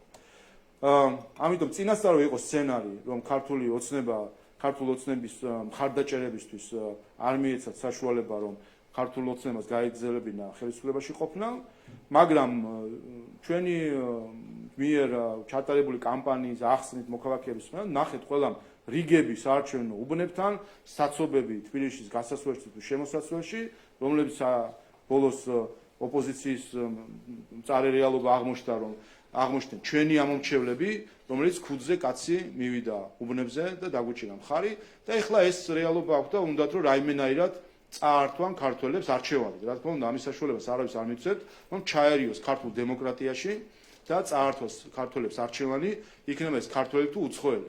როდესაც საუბრობთ ჩვენ წესებზე დამყარებულ საერთაშორისო წესრიგზე, პირველი ეს არის სუვერენიტეტი, რასაც პატივი უნდა სცეს ყველამ და ნებისმიერ ჩარევა სუვერენიტეტში ეს არ არის ის ქცევა, რომელიც ექცევა საერთაშორისო სტანდარტებში და ეს უფრო სხვა ტიპის ქვეყნების ქცევას მოგვაგონებს, რომელიც შემდეგ თავად არ მოსწონთ ხოლმე. ამიტომ იმისთვის რომ არ დაემსგავსონ იმ ქვეყნებს, რომელსაც მე აკრიტიკებენ, ყველა აქტორი უნდა მოიქცეს იმ ღირებულებების შესაბამისად, რომელსაც ზეპირად ასე გვეუბნებიან ხოლმე. ზუსტ ერთს დავაზუსტებ თუ შეიძლება ამ დეზინფორმაციასთან დაკავშირებით. თქვენს ბრიფინგზეც იყო საუბარი ამაზე, რომ პირველი სხდომა იმართება CSKO-ს შემაჯამებელი ოქმის დამტკიცებიდან არაუგვიანეს მიათე დღისა და პირველ სხდომას ნიშნავს საქართველოს პრეზიდენტი, მაგრამ თუ არ დანიშნავს მაინც იქნება. თქვენი ოპონენტები საუბრობენ იმაზე, რომ კონსტიტუციაში 38 მუხლში ასეთი ჩანაწერი არ არსებობს და ამაზე აპელირებენ, რას უპასუხებდით მათ? ჩემი თუ არ მჯერათ თითოეული ოპოზიციის წარმომადგენელი იურისტებს დაუჯერენ, ხო, ამაზე მათგანაც ხო იყო განმარტებები და ნუ ეჭიდებიან ხავს ქვეყნის დანგრევის ანუ მე წარმომიდგენ რომ ადამიანი კარგი რაღაცისთვის კიდე რომ ხავს ეჭიდებოდეს რომ იქნებ რაღაცა კაი გამოვიდეს მაგრამ აი ქვეყანას ვერ ვანგრევდა იქნებ რაღაცნაირად დავანგრიო ამას ასეთი მიზანი რო აქვს ვიღაცას გულში ჩადებული და უნდა რაღაცა მოძებნოს რომ იქნებ როგორ შეუყენო წყალი ჩემს ქვეყანას ნუ ეს უბრალოდ აჩვენებს მათ ამორალურობას საბოლოო ჯამში წესი არის ცალსახა პარლამენტი ვალდებულია არაუგვიანეს მეათე დღისა შეიკრიბოს პრეზიდენტის ფუნქცია ამ შემთხვევაში დანიშნვასთან დაკავშირებით არის მხოლოდ ფორმალური ერთადერთი რაც შეუძლია პრეზიდენტს გააკეთოს რომ განსაზღვროს რომ არაუგვიანეს მეათე დღესთან დაკავშირებით ეს პირველი დღე იყოს მეორე მეშვიდე თუ მეათე დღე აი ეს შუალედი შეარჩიოს ეს შეუძლია თორემ მეათე დღეს მისი გადაწყვეტილების გარეშეც პარლამენტი შეიკრიბება და ცნობს უფლებამოსილებას გამარჯობა ხატია სამხარაძე პირველი ორბანთან დაკავშირებით მინდა გკითხოთ ბატონო შალვა მოკლედ უნგრეთი არის ქართული ოცნების ერთ-ერთი მთავარი პარტნიორი თუმცა ორბანმა ძალიან კარგად იცის მათ შორის რომ ქართული ოცნების ხელისუფლების პირობებში ბევრი ადამიანი აღმოჩნდა პოლიტიკურ დევნილობაში და მათ შორის უნგრეთის მიერ პოლიტიკური თავშესაფარი აქვს მიღებული ქართული ყოფილი ხელისუფლების არაერთ მაღალჩინოსანს. როგორ არის ეს ყველაფერი თანხმედრაში, რომ თან ჩვენი ქვეყნის ესე ვთქვათ, მთავარი მეგობარია და თან პოლიტიკური თავშესაფარი მისცა ყოფილი ხელისუფლების წარმომადგენლებს და მათ ძალიან კარგად იცის, რომ თქვენი ხელისუფლების პირობებში ბევრ ადამიანს მოუწია პოლიტიკური თავშესაფრის ძიება, იმიტომ რომ პოლიტიკური თვალსაზრისით დევნილები იყვნენ ამ ქვეყანაში. საქართველოს არ ყავს საქართველოსდან წასული დევნილები პოლიტიკური ნიშნით არც ერთი, ნული. რაც შეეხება უნგრეთის პოზიციას, მისი პოზიცია დღეს მოისმინეთ პრესკონფერენციაზე, შორიდან შეიძლება არ გესმოდათ, ადამიანი ჩამოვიდა ბოლოს საქართველოში და თავად პირადად მოგახსენათ, რას უჭერს ის მხარს, ერთი, მეორე როგორ ხედავს არჩევნებს და როგორ ხედავს მათ შორის ძალთა უსამართლო დაპირისპირებას სხვადასხვა ქვეყანაში არჩევნების დროს და ზუსტი ფორმულირება გააკეთა მას, რომ როდესაც ეს ეგრეთ წოდებული ფსევდოლიბერალები, ისინი თუ რომელსაც მე გუშინ ფრონცკები ვუწოდე, ისინი თუ ვერ იღებენ თავის შედეგს, მაშინ ყველაფერი ცუდია და გაყალბებული არის და ეს არის ჩვეულებრივი ტიპიური რა გითხრათ ახლა სექტანტური აზროვნება, როდესაც ადამიანები უბრალოდ ვერ იღებენ რეალობას.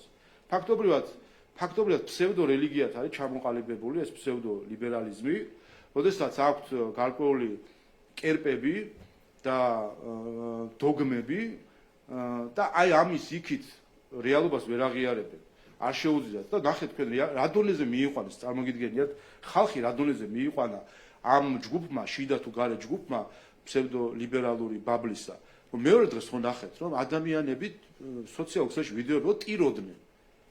და ქვეყნის დასასრულად წარმოედგინათ ის, რომ მათ თურმე აღმოჩნდა, რომ ისინი არ არიან უმრავლესობა.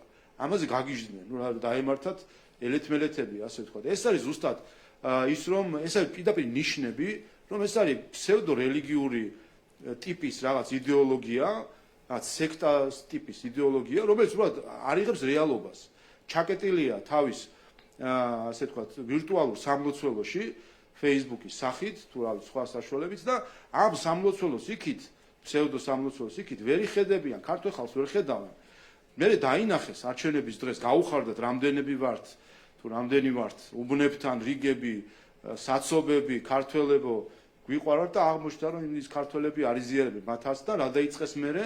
დაიწყეს მათი ლანძღვა, გინება, გაუნათლებლად მოსხსენიება და ასე შემდეგ გადასვლა ზედ. ეს უკვე გრძელდება რამდენი ხანია და ამ არჩევნებმა ზუსტად აი ამ ფსევდორელიგიას დაუსვა წერტილი და უთხრა, რომ თქვენი აზრია, მაგრამ ის რომ თქვენ სიტყვით ადამიანზე ზეწოლით და მუქარით თავს მოგახდეთ რაღაცები, მას არ დაუშვებთ. ეს იცით რისი შედეგია?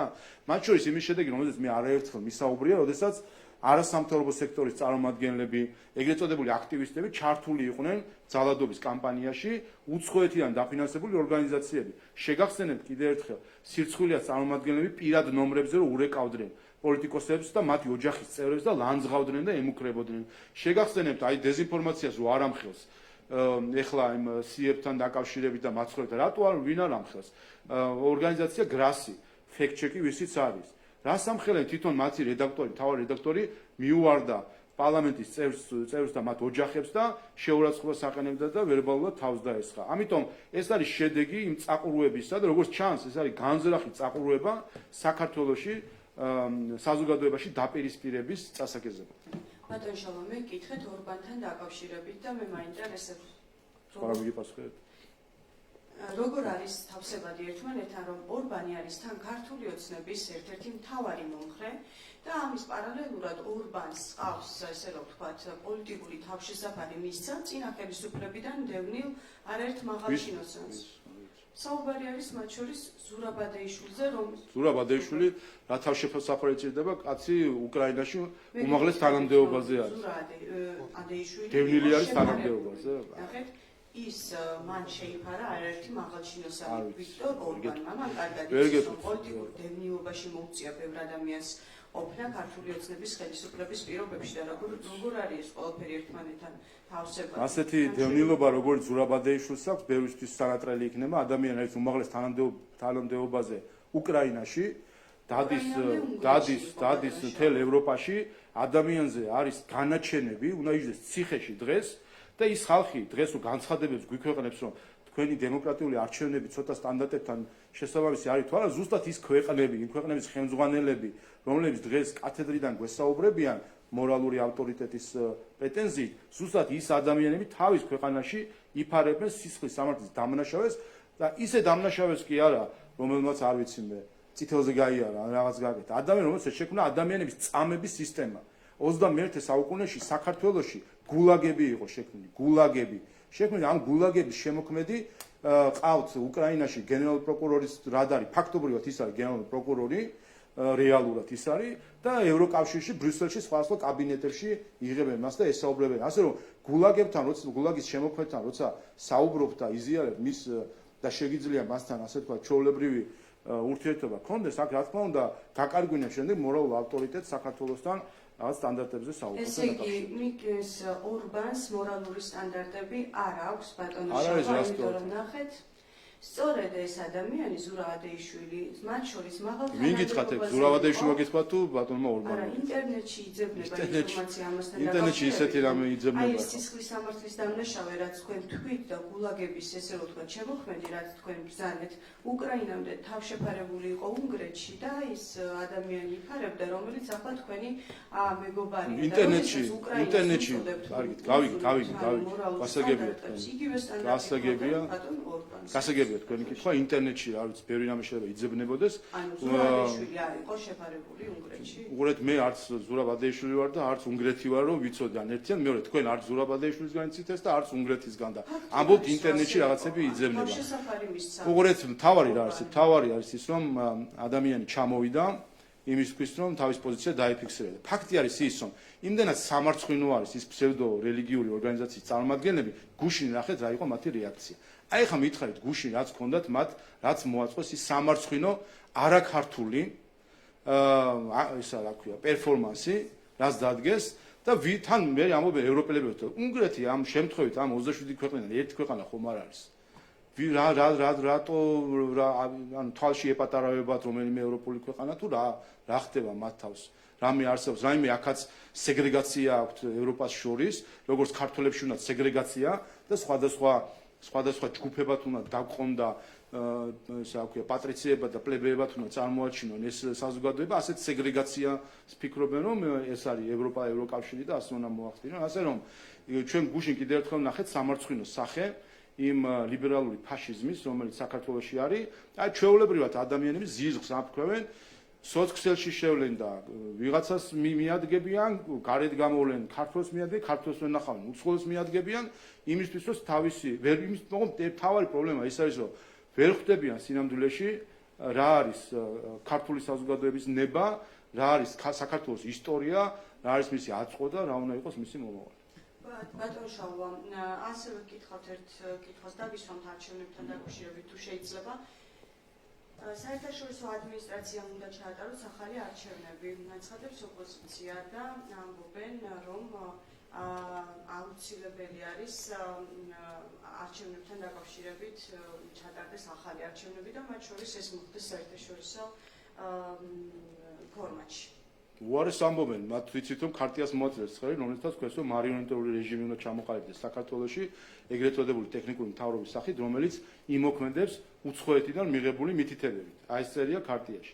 და ანუ ხალხი რომელიც ზუსტად ეს ადასტურებს კიდე მათი გუშინდელი განცხადება, რომ ამბობენ რომ საქართველო არის ბანანის რესპუბლიკა, ჩვენს არ არის სუვერენიტეტი არ გვეკუთვნის, არ ვიმსახურებთ ამ სუვერენიტეტს, ჩვენ საქმეებს ვერ გადავწყვეტ, უნდა ჩამოგვიდნენ უცხოელი ბიძიები და დეიდები და მათ უნდა ჩაგვიტანონ არჩევნები. ეგენი ამბობენ ასევე, მათ უნდა ისინი უნდა იყვნენ საქართველოში, მათ უნდა განსაჯონ საქართველოში, ანუ მართლმსაჯულებაში ისინი უნდა იყვნენ, მთავრობა მათ უნდა დაგვიკომპლექტონ და შიგნით უნდა იყვნენ უცხოეთიდან დაფინანსებული არასამთავრობო ორგანიზაციების წარმომადგენლები, გახსოვთ ეს მოთხოვნას. ანუ ჩვეულებრივად, რასაც ჩვენ ვამბობდით წინა საარჩევნოდ და იცხადებდნენ ხოლმე, აი პოსტ საარჩევნოდ ადასტურებენ, რომ სინამდვილეში ისინი საუბრობენ საქართველოს სუვერენიტეტის გაუქმებაზე და საქართველოს ბანანის რესპუბლიკად გამოცხადებაზე. 3000 წლოვანი სახელმწიფოს აყენებენ შეურაცხყოფას, რომ ჩვენი დამოუკიდებლობისთვის ბრძოლა ეს იყო რაღაცა მოვლენა, საეტაპო, მაგრამ რა ვქნათ, არ შეგვიძლია დამოუკიდებლობა, ჩვენ თავს ვერ მართავთ, აგერ ხო ხედავთ, სულ ერთმანეთში ჩხუბობთ, ამიტომ უცხოელებმა უნდა ჩაგვიტანონ არჩევნები, უცხოელები უნდა ისხდნენ სასამართლოში, უცხოელები უნდა ისხდნენ მთავრობაში და მათი მითითებებით იმოქმედოთ. ეს არის გაუქმება საერთოდ საქართველოს ისტორიისა და საქმეც იმაში არის, რომ მთელი პრობლემა ამ ფსევდო რელიგიისა, რომელშიც იმყოფება ეს ოპოზიცია, არის ის, რომ ყავთ საკუთარი მრევლი, ფსევდო მრევლი, რომელიც ამ იდეალებს იზიარებს. სინამდვილეში თქვენ რო კითხოთ იმ ადამიანებს, აი იმ ჩვეულებრივ ადამიანებს, რომლებიც ასე ისტერიული განწყობით არიან დღეს, მათ რო კითხოთ, მათ მართლაც ეს დამოკიდებულია და ქართველები არ ვარგივართ. აი ხო ხედავთ, ვერ ვშვებით და არ ჯობია რომ უცხოელებმა გვმართონ, აგერ იქ დალაგებულია ყველაფერი და მოვლენა ჩვენს დაგვილაგებენ. ეს ხალხი ვერ ხვდება საერთოდ რას ნიშნავს დამოუკიდებლობა, თავისუფლებაო იმაზე რა ქვია, მაისურებზე იწერენ და თავისუფლება მაისურებზე იწერენ და თავის ქვეყნის თავისუფლებას აბარებენ სხვებს. იმიტომ გონიათ, სხვები გონიათ საკუთარი თავებით, რომ რახან თვითონ არიან უუნაროები, მთელი საზოგადოება და ერი არის უუნარო. ფაქტობრივად ბატონ შალვა, თქვენ აკრიტიკებთ იმ ადამიანებს, რომლებიც ოპოზიციურად არიან განწყობილი ამ ქვეყანაში, მათ შორის ახალგაზრდებს და ასე შემდეგ. მე მაინტერესებს უშუალოდ არჩევნებთან დაკავშირებით მათი მოთხოვნა არის, რომ ჩაინიშნოს ხელახალი არჩევნები. ახალი არჩევნები რომ ჩატარდეს. აქ ორი მომენტია სხვათა შორის, ნახეთ ეს პროტესტანტი ჯგუფები, ასე ვთქვათ, პარტიებს გულისხმობ. ერთი რომ ვერ ხვდები, მე მაგალითად გახარია და ლელო რას აპროტესტებენ. თქვენ მიხვდით, ანუ რა რითი არის უკმაყოფილება. რომის შედეგებით. ვისი შედეგებით. ანუ იმ exit poll-ით, რომელიც მათ მოეწონათ, ხო? 8-9% ქონდათ ლელოს და ბატონ გახარიასაც. ცესკო შედეგებითაც 8-9%-ია. რითი არის უკმაყოფილება? ნაციონალური მოძრაობის შედეგებით არის უკმაყოფილება თუ ის გვამს. ანუ ვისი შედეგებით არიან? აი ეს ხო აჩვენებს სიამლეში, რასაც ჩვენ ვამბობთ, ეს არის ერთიანი ნაციონალური მოძრაობა, 4-ვე პარტია. გახარია რომ გვიმტკიცებდა რომ არა, არც ნაციო და არც ისო და არც ესო. ანუ რაც exit poll-მა აჩვენა. ზუსტად ის შედეგები აქვს მიღებული ცესკოს მხრიდანაც დათulis შედეგად, ხო? ვის რას აპროტესტებს? ვის უპროტესტებს? ვის მას დააკვდა ხმები? თუ რა მოხდა? ვის უპროტესტებს საერთო ჯამში? ხო და აი ეს არის საქმე სინამდვილეში, რომ ისინი გულშემატკივრობდნენ და გულშემატკივრობდნენ ნაციონალური მოძრაობის თავარ ბირთვს, რომელიც ასე ვთქვათ სტრუქტურულად არის და სინამდვილეში ესენი არიან ერთიანი ნაციონალური მოძრაობა, რომელიც კიდევ ერთხელ გამოიკვეთა და გუშინ სცენაზე ვშვენინოთ ერთად ვიხილეთ სულ ასე რომ საერთო ჯამში ამ ყველაფერს ზუსტად ეს შედეგიც არის, რომ ყველაფერი გამოვლინდა და ყველა ნიღაბი ჩამოხსნილი. მოგესალმებით, ბატონ შალვა, ირაკლი იაკობია, პოზიტივი. მე მინდა გითხოთ ეუთო ოდილის დასვლასთან დაკავშირებით, ისინი არჩევნების დღეს კონკურენტულ გარემო დაფასებენ, თუმცა გარკვეული კრიტიკა ისმოდა ქალთა კვოტირებასთან დაკავშირებით, უცხოური გავლენის გამჭვირვალობის კანონთან დაკავშირებით. რაზე მიუთითებს ეს და აქვე ოპოზიციის ნარატივს? მათ არ მოეწონათ ის, რომ ეუთო ოდილმა ფაქტიურად აღიარა არჩევნები, თუმცა მოეწონათ ის კრიტიკა, რაც ისმოდა ამ შეფასების დროს, როგორ შეაფასებთ? პირველი მთავარი რაც ითქვა ეუთო ოდილის მხრიდან, არის არჩევნები შედგა, საქართველოს ყავს არჩეული ხელისუფლება და ამ ხელისუფლებამ უნდა გააგრძელოს ის გზა, რომელიც მან რომელმაც დაპირდა საზოგადოება. ეს თქვა ეუთო ოდირმა წერილობითაც და ზეპირათაც. წერტილი. ეს არის ერთადერთი დასკვნა, რომელიც რელევანტური არის. სხვა დანარჩენი, რაც გვესმის შიგით თუ გარეთ, ეს არის პოლიტიკური განცხადებები. ჩვენ პოლიტიკური ის კი არა რომ არჩევნების რაღაც მიმართ ქონდეს კრიტიკა გვესმოდა ზოგიერთი ევროპული ქვეყნის ხელმძღვანელისა. ჩვენ გვესმოდა რომ მიხეილ სააკაშვილი კვდებოდა. ამას გვეუბნებოდა ზოგიერთი ევროპელი ლიდერი. ამბობდა ამითი სინამდვილეში რაც იყო არ შეესაბამება სიმართლეს. ამიტომ ეს არის პოლიტიკური განცხადებები, რომლებიც გასაგებია, ზოგს აქვს თავისი დამოკიდებულება ქართველი ხალხის მიმართ და არ მოსწონს ზოგიერთს რომ ქართველ ხალხს ზუსტადაც რომ უნდა დამოუკიდებლად მიიღოს რაღაც საკითხებზე გადაწყვეტილება და ჩვენ ახლა მათ შორის ვთქვათ ევროპარლამენტი რომელიც ჩვენ სულ ახლახან რომელიც თავად ერეოდა ჩვენ არჩევნებში ეს უნდა ითქვას კიდე ევროპარლამენტის მისიაც იყო ხა სადამკვირვებლო მაგრამ აქ უნდა ითქვას რომ ევროპარლამენტი თავად ჩაერია საქართველოს არჩევნებში როდესაც არჩევნებამდე ცოტა ხნით ადრე მიიღო რეზოლუცია და ფაქტობრივად მოუწოდა ქართველ ხალხს ამითი და მიანიშნა რომ ქართველებს ხარი არ დაუჭიროს და ეს იყო ჩარევა არჩევნებში და გარდა ამისა იმ არჩევნებით მოგვიწოდა იმ არჩევნებში თქვა რომ სააკაშვილი გასათავისუფლებელია და რომ რუსეთს სანქციები დაუწესოთ.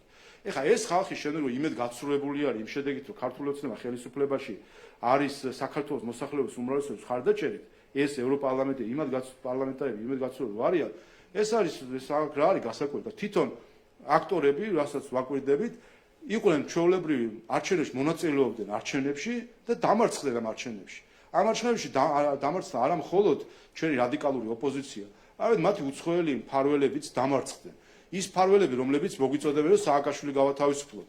მათ იმედი ჰქონდათ რომ დაგვამარცხებდნენ, მოვიდოდა ნაცმოძრაობის კლანი და გაათავისუფლეს სააკაშვილს. დამარცხდნენ ეს უცხოელები და რა თქმა უნდა ამაზე გაბრაზებულები არიან. ის უცხოელები, რომლებიც გვეუბნებოდნენ დახულოს კარს მიღმა მოითხოვდნენ რომ სანქციები დაგვეწესებინა რუსეთთვის და ბოლოს საჯაროთაც თქვეს ეს ყველაფერი დამარცხდნენ და რა თქმა უნდა ეხა გაბრაზებული არიან და აკეთებენ შემდეგ განცხადებებს და არ უნდათ ქართული ოცნების ხელისუფლება და ის რომ ქართულმა ხალხმა თავისით გადაწყვეტოს საკუთარი ბედი მათ ერჩივნათ რომ მოსულიყო ნაციონალ მოძრაობის კოლექტიური ნაციონალ მოძრაობის ხელისუფლება რომელიც უბრალოდ ამას იტყოდა რომ ჩვენ არ ვარგივართ ქართულ ხალხს არ გვაქვს უნარი მართოთ ეს ქვეყანა ამიტომ უცხოელი მოსამართლე უცხოური ცესკო უცხოური მთავრობა და უცხოური მითითებებით საუბარი ამას ამბობდნენ ზუსტად სიტყვა სიტყვით ეხა ისინი უკმაყოფილო იქნებიან რომ აღმოჩნდა რომ მარიონეტული რეჟიმი ვერ ყალიბდება აქ ეხა გასაგები არის ეხა მათ ემოციებს ქართული ხალხი ვერ აყვება ქართულმა ხალხმა კაფიო თქვა თავისი აზრი ყველაფერს თავი დავანებოთ სხვა ჩვენ იმ 300,000 ხმის გაუქმებას ვითხოვთო ეგ 300,000 ხმაც გააუქმა მაინც ჩვენ რო ვიგებთ რანაირად არის ხა ეგ ამბავი ამასაც ხო უყურებენ არა აი იმხელა იმდენად კაფიო იყო გადაწყვეტილება ქართული ხალხის რომ ქართულ ოცნებას ჩვენს და მეორე ადგილზე გასულ პარტიას შორის არის თითქმის 900,000 ხმით განსხვავება. ან თითქმის 900,000 ხმით არის განსხვავება ჩვენსა და მეორე ადგილზე მყოფ პარტიას შორის. ნუ რაზე აქვს საერთოდ საუბარი როგორ შეიძლება აქ ვინმე მეჭვი შეიპაროს რა არის ქართული ხალხის ნება და ამიტომ განსაკუთრებით უცხოელი აქტორები საყურადღებოთ რომ ქართული ხალხის ნებას ყველამ უნდა სცეს პატივი ეს არის დემოკრატია. მე მესმის რომ ვიღაცა შეიძლება გაწმილებულია იმით რომ ქართულ ხალხმა არაერჩია მათი ფავორიტი ჯგუფები მაგრამ დემოკრატია ზუსტად ამას გულისხმობს რომ უნდა მიიღონ ქართული ხალხის არჩევანი ვინაიდან ამას გულისხმობს სუვერენიტეტი თუ უნდათ რომ სუვერენიტეტს გადააბიჯონ და მოიქცნენ ისე როგორც იქცევა ზოგიერთი სხვა ქვეყანა და დაემსგავსონ იმ ქვეყანას თუ ასე მოიქცენ ამას ნუიზავენ იმიტომ რომ ამითი ნაბიჯ დაემსგავსებიან იმ ქვეყანას და ნაბიჯ დაკარგავენ მორალურ უპირატესობას მათ შორის რომ შემდეგ ისაუბრონ წესებზე დაფუძნებულ საერთაშორისო წესრიგს. კიდევ ერთი კითხვა გუშინ რადგანაც უკვე არა ლეგიტიმურად აცხადებს ოპოზიციის წარმომადგენლები ამ არჩევნებს მათ გამოიყვანეს თავიანთი ხარჯები პარლამენტთან და აქცია გამართეს სადაც არაერთი განცხადება გაკეთდა იმაზე რომ ისინი არ აღიარებენ არჩევნებს და ბრძოლა იქნება ბოლომდე და უფრო ძლიერი. ანუ თქვენ როგორ გითხოთ რამდენად აქვს შანსი ოპოზიციას ამ შემთხვევაში რამდენად შეძლებენ ისინი საკუთარი მხარდამჭერების მობილიზებას და ასე აქციებით გარკვეული შედეგის მიღწევას. 1,120,000 ადამიანმა მისცა ქართულ ოცნებას ხმა. როგორ ფიქრობთ 1,120,000 ადამიანი ვინმეს დაუთმობს რომ მისი ხმა წაართვან? რა თქმა უნდა არა. და ხელისუფლების ამოცანა ზუსტად ეს არის რომ არავის არ მისცეს შესაძლებლობა წაართვან ხმა საქართველოს მოქალაქეებს და ამოატრიალონ დემოკრატიული არჩევანი ამ ქვეყნის. და ეს არჩევანი მკაფიოა. რაც არ უნდა ისაუბრონ რაიმე დარღვევაზე და კიდევ ერთხელ საჩივრების ვადები დღეს ხვალ იწურება უკვე საბოლოო ვადები, ყველა ვნახავთ რა საჩივრებია, ცესკო განიხილავს ამას, ყველა დააკვირდება, ყველა შევხედავ. მაგალითები ზოგიერთი მოგახსენეთ, რამდენად აბსურდული არის ის სქემა, რომელსაც თენგო დიდი ხანი შიფრავდა და ბოლოს თენგომ თავად ვერ გაშიფრა და მოუწია ქალბატონ ლონდას რომ გაეშიფრა ეს სქემა და აბსოლუტური სისულელეები ილაპარაკეს ამ ყველაფერთან დაკავშირებით. ასე რომ, რა თქმა უნდა, 1,120,000 ადამიანის ნებას ვერავინ ვერ გადააბიჯებს. ვერც ქვეყნის გარედან და რა თქმა უნდა, მით უმეტეს ქვეყნის შიგნით და ჩვენ ასეთი აქციები ვინახავთ ბევრი. ჩვენ ზუსტად იმავე პოლიტიკური ჯგუფების და NGO-ების აქცია ვნახეთ 2022 წლის თებერვალ-მარტში, როდესაც ასევე მათი მხარდამჭერები ითხოვდნენ, რომ გაგვეგზავნა მეომრები უკრაინაში და ომში ჩართულიყავით. ითხოვდნენ, რომ სანქციები დაგვეწესებინა. იქაც ხალხი იდგა, იქაც ადამიანები იდგნენ, ისიც მოქალაქეები იყვნენ, მაგრამ ისინი რასაც მოითხოვდნენ, ეს იყო ქვეყნის განადგურება და დაღუპვა. და ჩვენ ვერაუყვებით, რა თქმა უნდა, ისეთ მოთხოვნებს და ისეთ აზრებს, ისეთ მოქალაქეებისა, რომელიც ქვეყანაში დემოკრატიას გაანადგურებს. რუსთავიარი მარიამ ქაშაკაშვილი. ბატონო შალვა, თქვენ მაკეინის ანგარიშზე ისაუბრეთ, თუმცა მინდა რომ დავაზუსტო. რა მსგავსებას ხედავთ თქვენ მაკეინის ანგარიშში, აი მაგალითად აღწერია, რომ მსხვერპლებმა უნდა გამოიწვიონ დარღვევები, მათ შორის წერია, რომ უნდა ჩამოვიდეს ნიშნები და ჩაერთოს პროცესში. თქვენ ხედავთ თუ არა კიდევ რაიმე სახის მსგავსებას ამ ანგარიშში და უტყობთ თუ არა რომ შეიძლება ვინმე ჩამოვიდეს. ჯერჯერობით აქამდე რაც იყო ყველაფერი მართდება და ჩანს ნიშნები ასევე რომ შემდეგი ეტაპებიც ამ სცენარისა ასე განვითარდება. იქ გახსოვთ იყო რომ პირველი რომ გამარჯვების მიუხედავად იქნება პროტესტი და აქ უცხოელებმა უნდა იფიქრონ იმაზე როგორ დაუჭირონ მხარი ამ პროტესტანტებს. ნახეთ ეს. მეორე ეს ხარდაჭერა უნდა იყოს ის რომ ხელისუფლებამ ასე ვთქვათ პროტესტის მიმართ არ იყოს ხელისუფლების მხრიდან რაღაც ძალის გამოყენება, ეს მოწოდებებიც ნახეთ ზუსტად. და მათ შორის ჩვენი გამოცდილება გვეუბნება რომ სამობენ ძალის გამოყენება არ იყოს, გულისხმობს რომ აქციას შეუძლია რომ თავს დაესხას პარლამენტს დაარბიოს და ამ დროს პოლიცია უნდა იყოს პასიური და ამაზე რეაგირება არ უნდა ქონდეს, ეს არის მათი გაგება მარცხესრიგისა. შემდეგი არის ის რომ უნდა იყოს ფორმატები მოფიქრებული რაღაც მედიაციის და მიშელისკერის ნახსენები, ესეც ნახეთ სხვათა შორის და ან ჩვეულებრივი მივყვებით წინასწარ გამოცხადებული ასე ვთქვათ სცენარს, რომელიც ჩვენს ქვეყანაში ვითარდება. ამიტომ რა თქმა უნდა, რაც და კიდე იმასაც გავუსვავ ხას, რომ ეს ამ ანგარიშის ავტორი თავად, ქალბატონი ლორა თონტონი თავად პირადად ავრცელებს დეზინფორმაციას საქართველოსთან დაკავშირებით, მის განცხადებით, რომ 1000%-იანი არის ის, რომ exit polls შორის და CSKO-ს მონაცემების შორის განსხვავება გულისხმობს სიყალბეს და ის ამას ავრცელებს. ასე რომ ჩვენ ამ ანგარიშის წინამძღოლში და ზოგადად ამ პროცესით გვაქვს გამოცხადებული გაყალბების ქრონიკა, რომელსაც ასე ვაკვირდებით, მაგრამ კარგი ის არის, რომ ის სცენარი უკვე დევს და შეგვიძლია წავიკითხოთ და წინასწარ ვიწეროთ მასალას, თუ რა მოხდება შემდეგი ნაბიჯის სახით. ერთსაც დავაზუსტებ მილიოსთან დაკავშირებით, ამბობს რომ ითხოვს ის გამოძიებას, თუმცა ასევე იმასაც ამბობს, რომ თავობამ არ უნდა გამოიწვიოს დარღვევები. არც კიდევ ერთხელ რაიმე საჩივრები თუ არის საჩივრები იქნება განხილული და ჩვენ ამ ქვეყანაში მოქმედებს საქართველოს იურისდიქცია და არა რომელიმე სხვა ქვეყნის იურისდიქცია, ქართული ადმინისტრაცია და სასამართლო არის უმაღლესი სტანდარტის, ყველა მათ შორის უცხოელები, მათ შორის ყოფილი ელჩი ამერიკის ასხვები, ყველა ვინც საქართველოს მართლმსაჯულებას აბრალებდა პოლიტიზირებას და მიკერძოდა, ყველა დამარცხდა საქართველოს მართლმსაჯულებასთან სტრასბურგში. ყველა აბსოლუტურად ყველა ბრალდება რომელიც იყო წაყენებული მართლმსაჯულების მიმართ, ყველა საქმეზე, რუსთავიორის საქმე, მელია, სააკაშვილი, გვარამია, ყველა საქმეზე, ყველა უცხოელი დამარცხდა. და დადასტურდა, რომ ქართული მართლმსაჯულება არის კარგი, უცხოელის განცხადება არის ტყუილი. ასე რომ, აქაც ესეა, ვინმეს თუ რაიმე არის გამოსაკვლევი და კიდევ ერთხელ საჩივრები არის, ხა თქვენ წარმოიდგინეთ 2,60,000 ადამიანი მონაწილეობდა როგორც ამომრჩეველი. 50,000 მეტი იყო თუ არ ვცდები ბუბნებში საარჩევნო კომისიების წევრები. ანუ ამხელა პროცესი იყო ერთ დღეში, ცალკე პარტიები ჩართული და ასე შემდეგ, ერთ დღეში 2 მილიონზე მეტი ადამიანი ამოძრავდა, ასე ვთქვათ, იმისთვის რომ არჩევნები ჩატარებულიყო. რა თქმა უნდა, იქ იქნებოდა გარკვეული ხარვეზები იქნებოდა, ყველა ამ საკითხთან დაკავშირებით, სადაც არის საჩივრები, იქნება განხილული, ყველა ამას საჯაროდ ვიხილავთ. სხვათა არაფერს ახალს, ამასაც დააკვირდით და ჩახედეთ ძველ ანგარიშებს. არაფერს ახალს არასამთავრობო ორგანიზაციების სხვები, არაფერს ახალს ისეც არ ამბობენ. თავარი რაც არის, რომ ჩაეხსნათ თავარი სპეკულაცია, რითაც ემოციებზე აგდანენ ხალხს, იყო ბიულეტენების ფრიალი, აი იქ რაღაცაა გადაკეთებული, აქ რაღაც არის და რაც მე ტყუილი იყო, მაგრამ დრო ჭირდებოდა. ეხლა ვერაფერს ვერ ააფრიალეს, იმიტომ რომ აპარატი იყო და ყველა მას ენდობოდა და დაიწყეს ის, რომ კი, მაგრამ წინასაარჩევნო გარემო ან რაღაც წინასაარჩევნო გარემოზე ნურავი სიტყვას ნუღად დაძრავს ეუთო ოდირის შუალედური დასკვნა არსებობს ზუსტად წინასაარჩევნო გარემოსთან დაკავშირებით, სადაც ის 7 გარემოთ იქნა და კონკურენტულად შეფასებული, ასე რომ წინასაარჩევნო გარემო შეფასებულია უკვე ეუთო ოდირის მხრიდან. რაც შეეხება არჩევნების დღეს, თუ კი რაიმე საჩივარია, ყველაფერი იქნება განხილული. გამარჯობა, სალომე გველებიანი, მთავარი არხი. ვიქტორ ორბანთან დაკავშირებით მინდა ისე ვკითხოთ. თქვენ თქვით, რომ შორიდან ხმა ვერ გაგაგონათ, ამიტომ ჩამოვიდა აქ. მინდა გითხრათ, რომ და ალბათ გეცოდინებათ, რომ 2012 წელსაც იყო ვიქტორ ორბანი ჩამოსული მიხეილ სააკაშვილის მხარდასაჭერად და მან ხალხს მოუწოდა, რომ ნუ დაბრუნდებიან ისევ წარსულში. თუ გქონდათ ამასთან დაკავშირებით ვიქტორ ორბანთან საუბარი, რამ განაპირობა მისი ასეთი რადიკალური ცვლილება 2012 წლის შემდგომ? არ ვიცი რადიკალიზმში რას გულისხმობთ, მაგრამ მე არ მქონია საუბარი.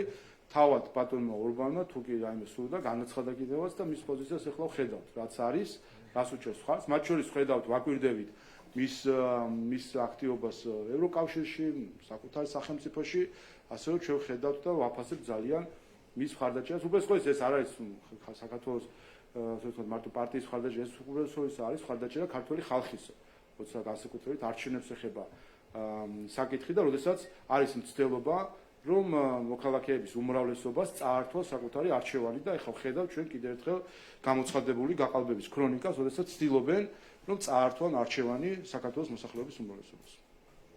საერთაშორისო გამოძიებასთან დაკავშირებითაც მინდა გკითხოთ, ჩვენი დასავლელი პარტნიორების და მათ შორის ქართული ოპოზიციაც ითხოვს, რომ ჩატარდეს საერთაშორისო გამოძიება არჩევნების გაყალბებასთან დაკავშირებით, რა არის მმართველი გუნდის პოზიცია ამ საკითხთან დაკავშირებით. საშინაო გამოძიებას რას ერჩიან? საერთაშორისო სიტყვა. საშინაო რო იყოს რა პრობლემა? არენდობიან? რატომ არენდობიან? ასე არენდობოდნენ რუსთავიორის საქმეზე სასამართლოს, ასე არენდობოდნენ გვარამიას, მელიას, სააკაშვილის საქმეზე. ხო აღმოჩნდა რომ ეს იყო ცრუ ბრალდებები სასამართლოს მიმართ და ქართული მართლმსაჯულება იყო მართალი და მის მიმართ ბრალდებლები იყვნენ მტყუანი.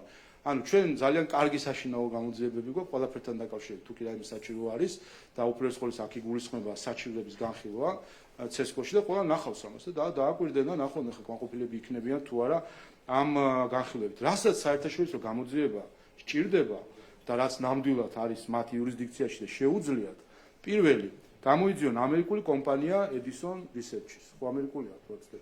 ამერიკული კომპანია Edison Research-ის მიერ exit polls გაყალბება. ეს ხო დადასტურდა რომ ეს გაყალბებულია.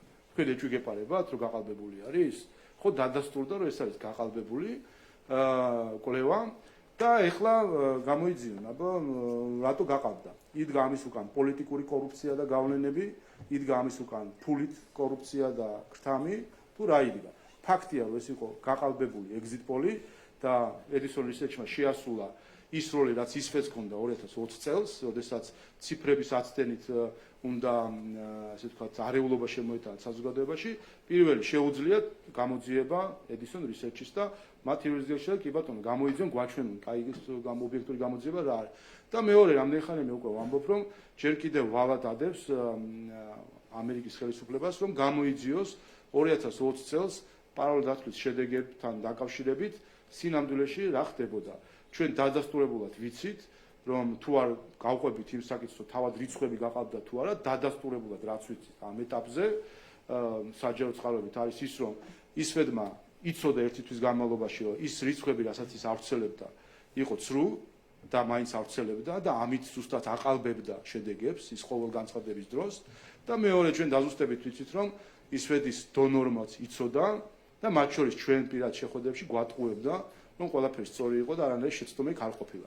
აი ამის გამოძიება კი ნამდვილად შეუძლია სენატსაც, კონგრესსაც, რომლებიც ჩვენ მოგვიწევთ გამოძიების ხით, მათი იურისდიქცია არ არის საქართველოში არჩევნების გამოძიება, თუმცა მათი პირდაპირ იურისდიქცია არის Edison Research-ის მიერ საქართველოში exit poll-ების გაყალბების გამოძიება, რატომ მოხდა და რაც თავარია, რა მოტივები და რა მიზნები გამის უკან, ხო არ იყო რაიმე მავნე მიზეზები, რასაც ხედავთ, მღელვარება შემოეტანათ და ასევე გამოიძიონ ამერიკის ბიუჯეტიდან დაფინანსებული ორგანიზაცია, რატომ მალავდა 2020 წელს რეალურ შედეგებს და ამით ცდილობდა აიღებებინა საზოგადოება. ოპოზიციის განცხადებაც მინდა რომ კითხოთ გუშინ აქციაზე განაცხადეს რომ რაღაც გარკვეული მოთხოვნები წამოგიყენეს და მათ შორის 24 საათი მოხდეს მისცეს რომ ან სიები გამოქვეყნდეს ხო? ამორჩევა სიები CSGO-ს მისცეს 24 საათი. თორე შემდეგ გადავლენ ქმედით ნაბიჯებზე. ქართული ოცნების პოზიცია ამ შემთხვევაში რა არის? აპირებთ თუ არა მაგალითად სიების გამოქვეყნებას და რას ფიქრობთ თქვენ ამ საკითხთან დაკავშირებით და იმ მოთხოვნებთან რაც ოპოზიციას აქვს? ჯერ ესეთი ქართული ოცნება და ვერც პარლამენტი ამ მთავრობა სიებს ვერც გამოაქვეყნებს, ვერც ვერაფერი, ეს არის CSGO-ს სიები, ასე ვთქვათ, მათი პრეროგატივა არის, სიები მათ აქვთ. ეხლა სხვა ჩვენს ამბობენ რაღაცა დუბლირება, სიები მათ სიამოვნებაში აქვთ. არჩევნებამდე ყველა პარტია ითხოვს და მათ აქვთ თლიანი სია ყველა ამომრჩევლის. ზეპირად იციან სიები და არანაირი პრეტენზია არც ერთ სიასთან მათ არ ქონიათ. რა სიები უნდათ არ ვიცი. ვინვის მისცა ხმა ეს სია უნდათ, ესეც სია არ არსებობს. ამას ქვია ზუსტად ამორჩეულზე ზეწოლა, თუ კი ასეთ სია უნდათ, რომ ვინ მისცა ვის ხმა. არ ვიცი, რა სიებს გულისხმობენ, არ ვიცი, გასულია. სინამდვილეში ჩვენ ხო ერთს ამას აკვირდებით, რომ წინასაარჩევნო კამპანია არ უწარმოებია ოპოზიციას. და სხვათა შორის ძალიან დამოვიცვა მე თქვა, როდესაც აი ეს ქსენოფობიური კამპანია აქვს მათ ეთნიკური უმცირესობით დასახლებულ, ჭიდროდ დასახლებულ რეგიონებზე, საუბრობენ და აყენებენ შეურაცხყოფას ჩვენს თანამოქალაქეებს, თითქოს ისინი არიან რაღაც ინსტრუმენტი ხმის მიცემის ამას. კითხვა დასვან, რატო უნდა მიეცათ მათ ხმა სხვებისთვის? და სხვათა შორის ეს შიგნითაც გაჟღერდა ეს ხმები, ეს კითხვები. რატო უნდა მიეცათ ხმა ან ნაციონალ მოძრაობის, ან ვინმესთვის, რომ მათ ისინი საერთოდ რეგიონში იყვნენ, იმუშავე საერთოდ ამორჩევეთ, ან მათ არც ერთი დელეგატი არ დაუსახელებია, არც ერთ პარტიას ქართული ოცნების გარდა დელეგატი არ დაუსახელებია. რაც ნიშნავს, რომ მათ არ ყავდათ განსაზღვრული ადამიანი, რომელიც კონკრეტულ რეგიონში, მათ შორის განსაკუთრებით ეთნიკური უმცირესობით ჭიდროდ დასახლებულ რეგიონებში იქნებოდა სახე პარტიის და ადამიანს ეცოდინებოდა, რომ აი ეს ადამიანი არის, რომელიც როცა პარლამენტში მოხვდება, იქნება ჩემი საკონტაქტო პირი. და თავად ეს ადამიანი დელეგატი კამპანიას აწარმოებდა იქ და იქნებოდა ყოველდღიური კომუნიკაცია.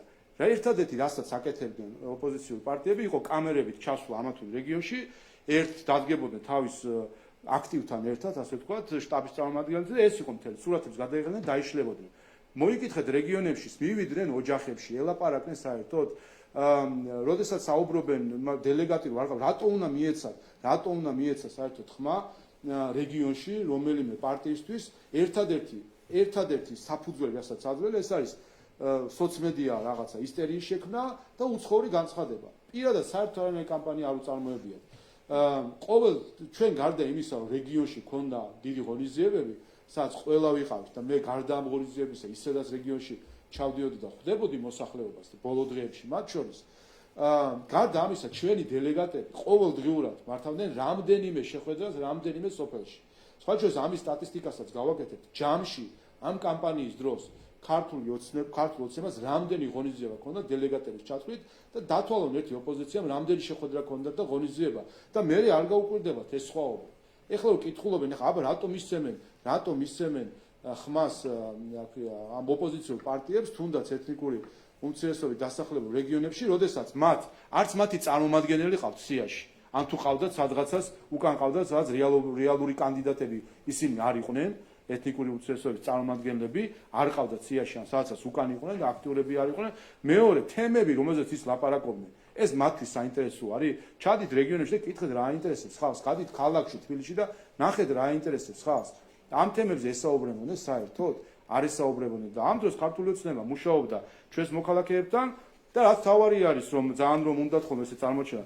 თბილისში ჩვენი შედეგი უფრო მაღალია, ვიდრე 2020 წელს მივიღეთ ძალიან გითხარით კიდევაც თვალსწრები 50000 ხმით მეტი თბილისში, ყველა ოლქში თბილისში გაუმჯობესებელი შედეგი და ვარ პირველ ადგილას თბილისში, შემდეგი პარტია ჩვენ შემდეგ მასთან სხვაობა გვაქვს 180,000 ხმა.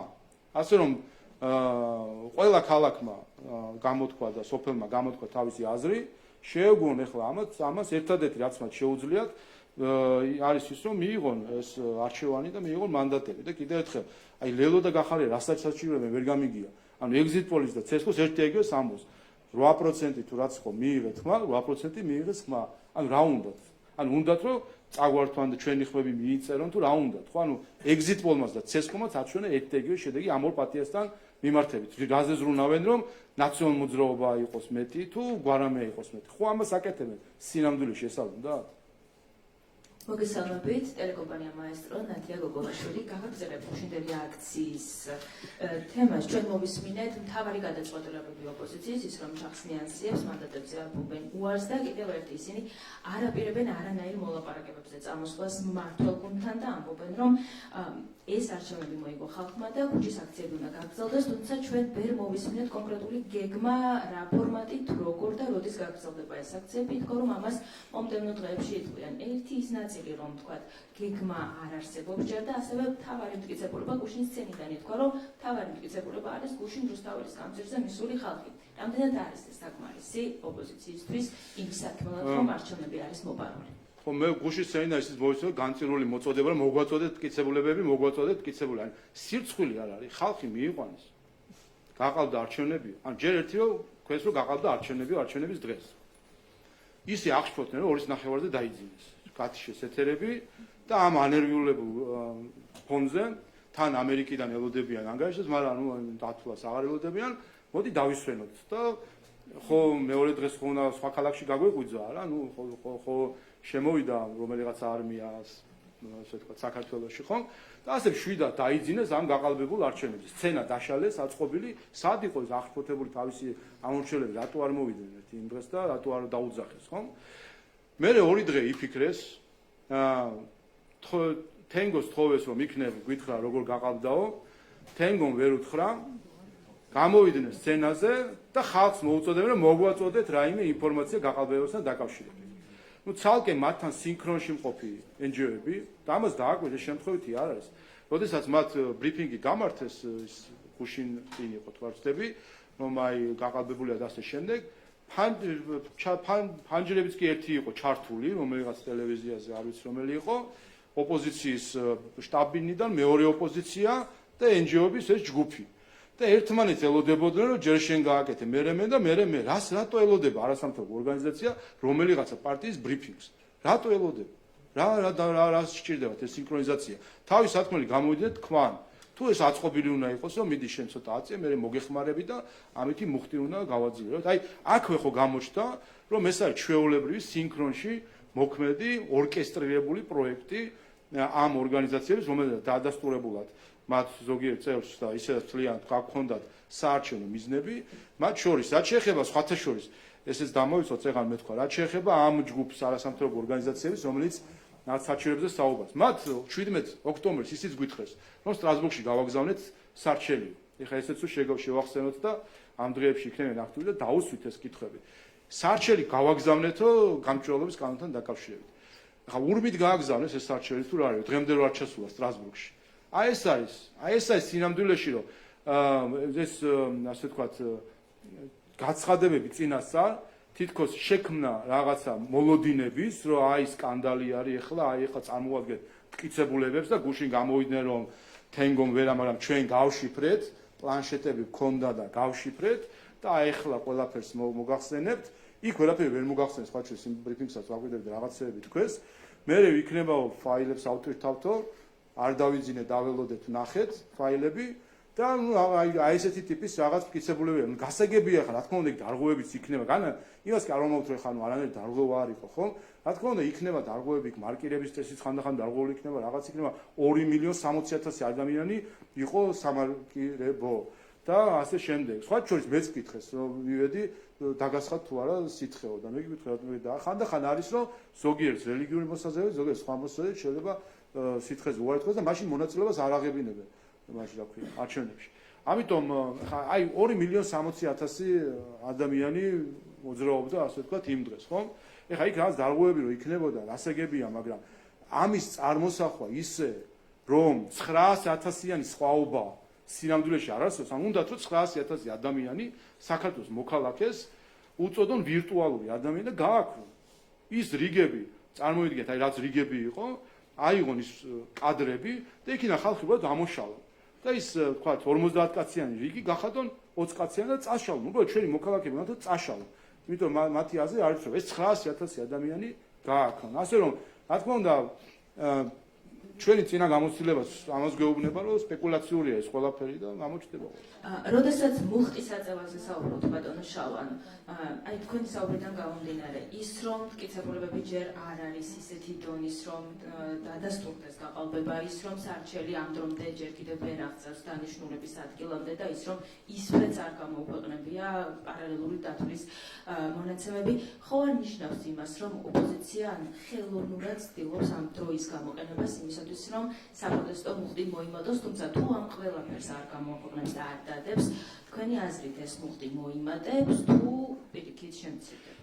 თავისთავად ნიშნავს კი ასეც არის მეთოდი ხომ როგორ არის თანამედროვე ინფორმაციულ სამყაროში მეთოდი ასეთია რომ როგორც წესი სიყალბე უფრო ადვილად და სწრაფად ვრცელდება და თუ კი დროული არ არის რეაგირება რაღაც ნარატივი ყარდება და მე მისი უარყოფა არის რთული ეს არის ისაც მოგვიტანა ჩვენ მათ შორის სოციალურმა მედიამ ამიტომაც გვაქვს ეს ბრიფინგები რომ იმ მომენტში ვამხილოთ ის სიყალბე რომელსაც ავრცელებენ წესით ამაში აი მართლა მილიონებს რო იღებენ NGO-ები რომლებიც დეზინფორმაციას უნდა ამხელდნენ და დაკავებული არიან რაღაც უკრაინის წინააღმდეგ დეზინფორმაცია და რაღაც საკითხებით რომელიც საქართველოს მოქალაქეთა შეხებაში არის აი ეხლა ქართულ ამომრჩევას თვალწინ რომ უყალბებენ რეალობას და მაგალითად აი ამ ცხრილებს ავრცელებენ მოსახლეობის რაოდენობა ამომრჩევის რაოდენობა რატომ არის ჩუმად ფექტ-ჩეკი რატომ არის ჩუმად მეორე ასე ვთქვია მითების დეტექტორი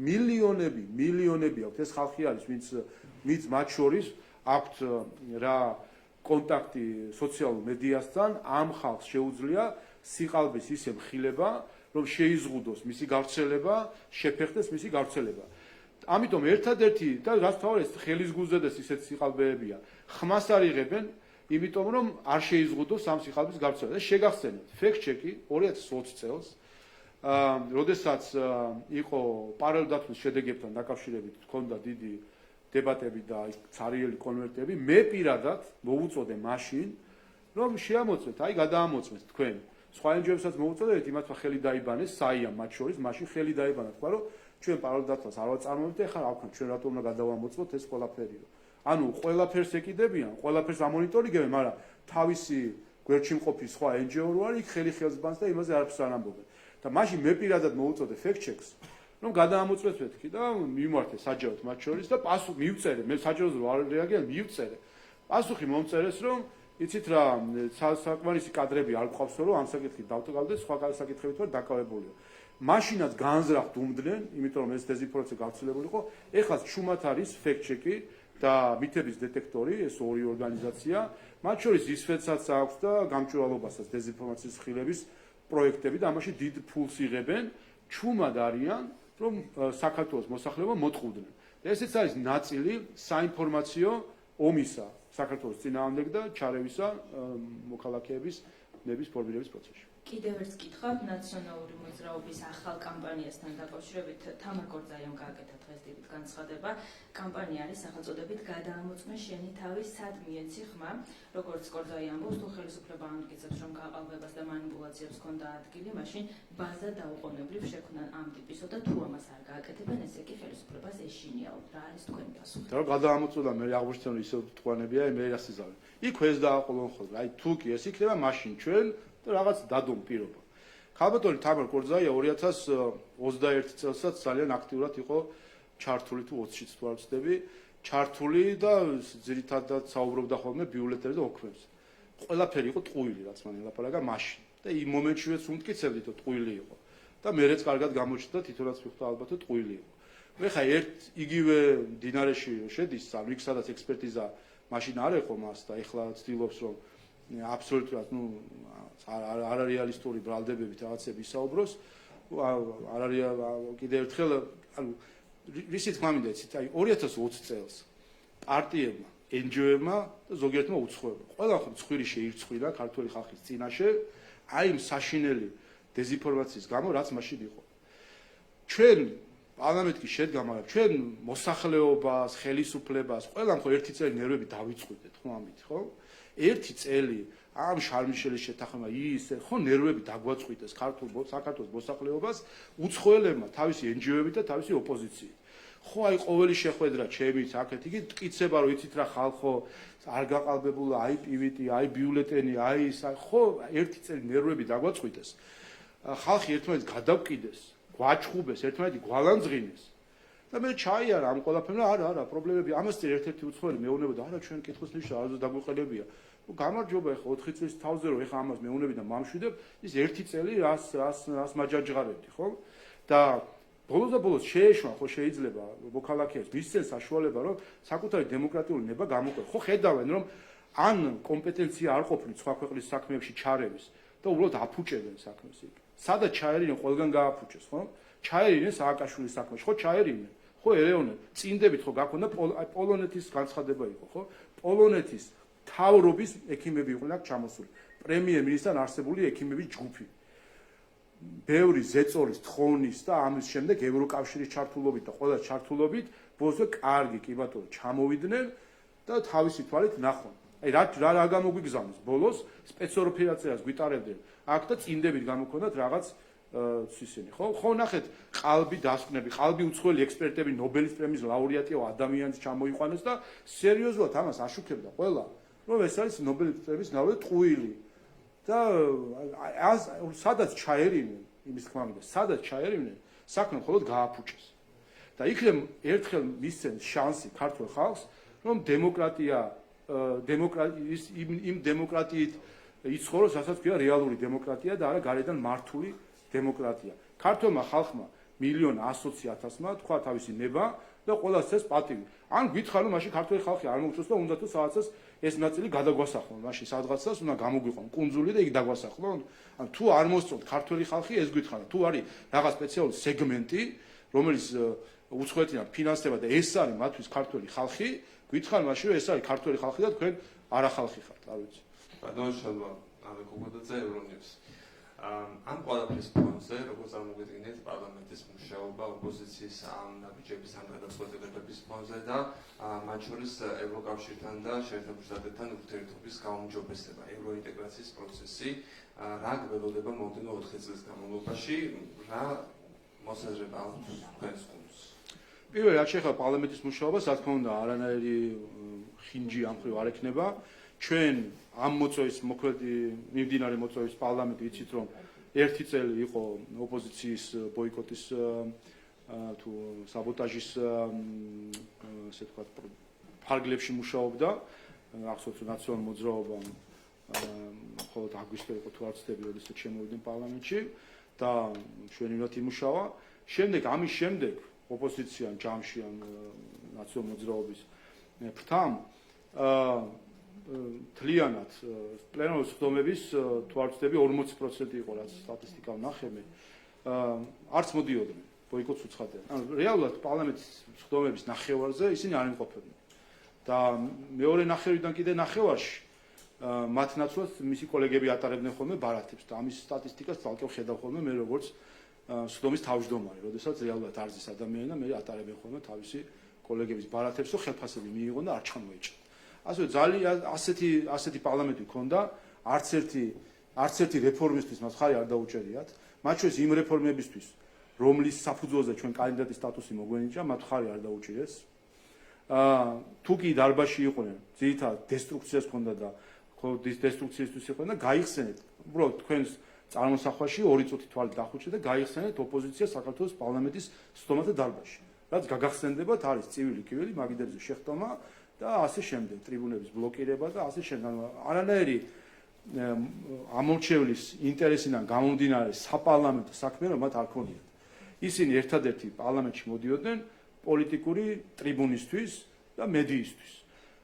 ძირითადი მათი აქტივობა შემოიფარგლებოდა სამშაბათს 12 საათზე გამოცხადებით პოლიტიკური განცხადების დროს გააკეთებდი ხოლმე განცხადებას, რომელიც ჩაიწერებოდა, შემდეგ თავის თანაშემწეს ეთქვენ მოჭერი ეგ და დადე, გაიტანოთ მედიაში, გააკეთებდნენ განცხადებას, ადგებოდნენ და გადიოდნენ. ეს იყო მათი ძირითადი საპარლამენტო საქმიანობა.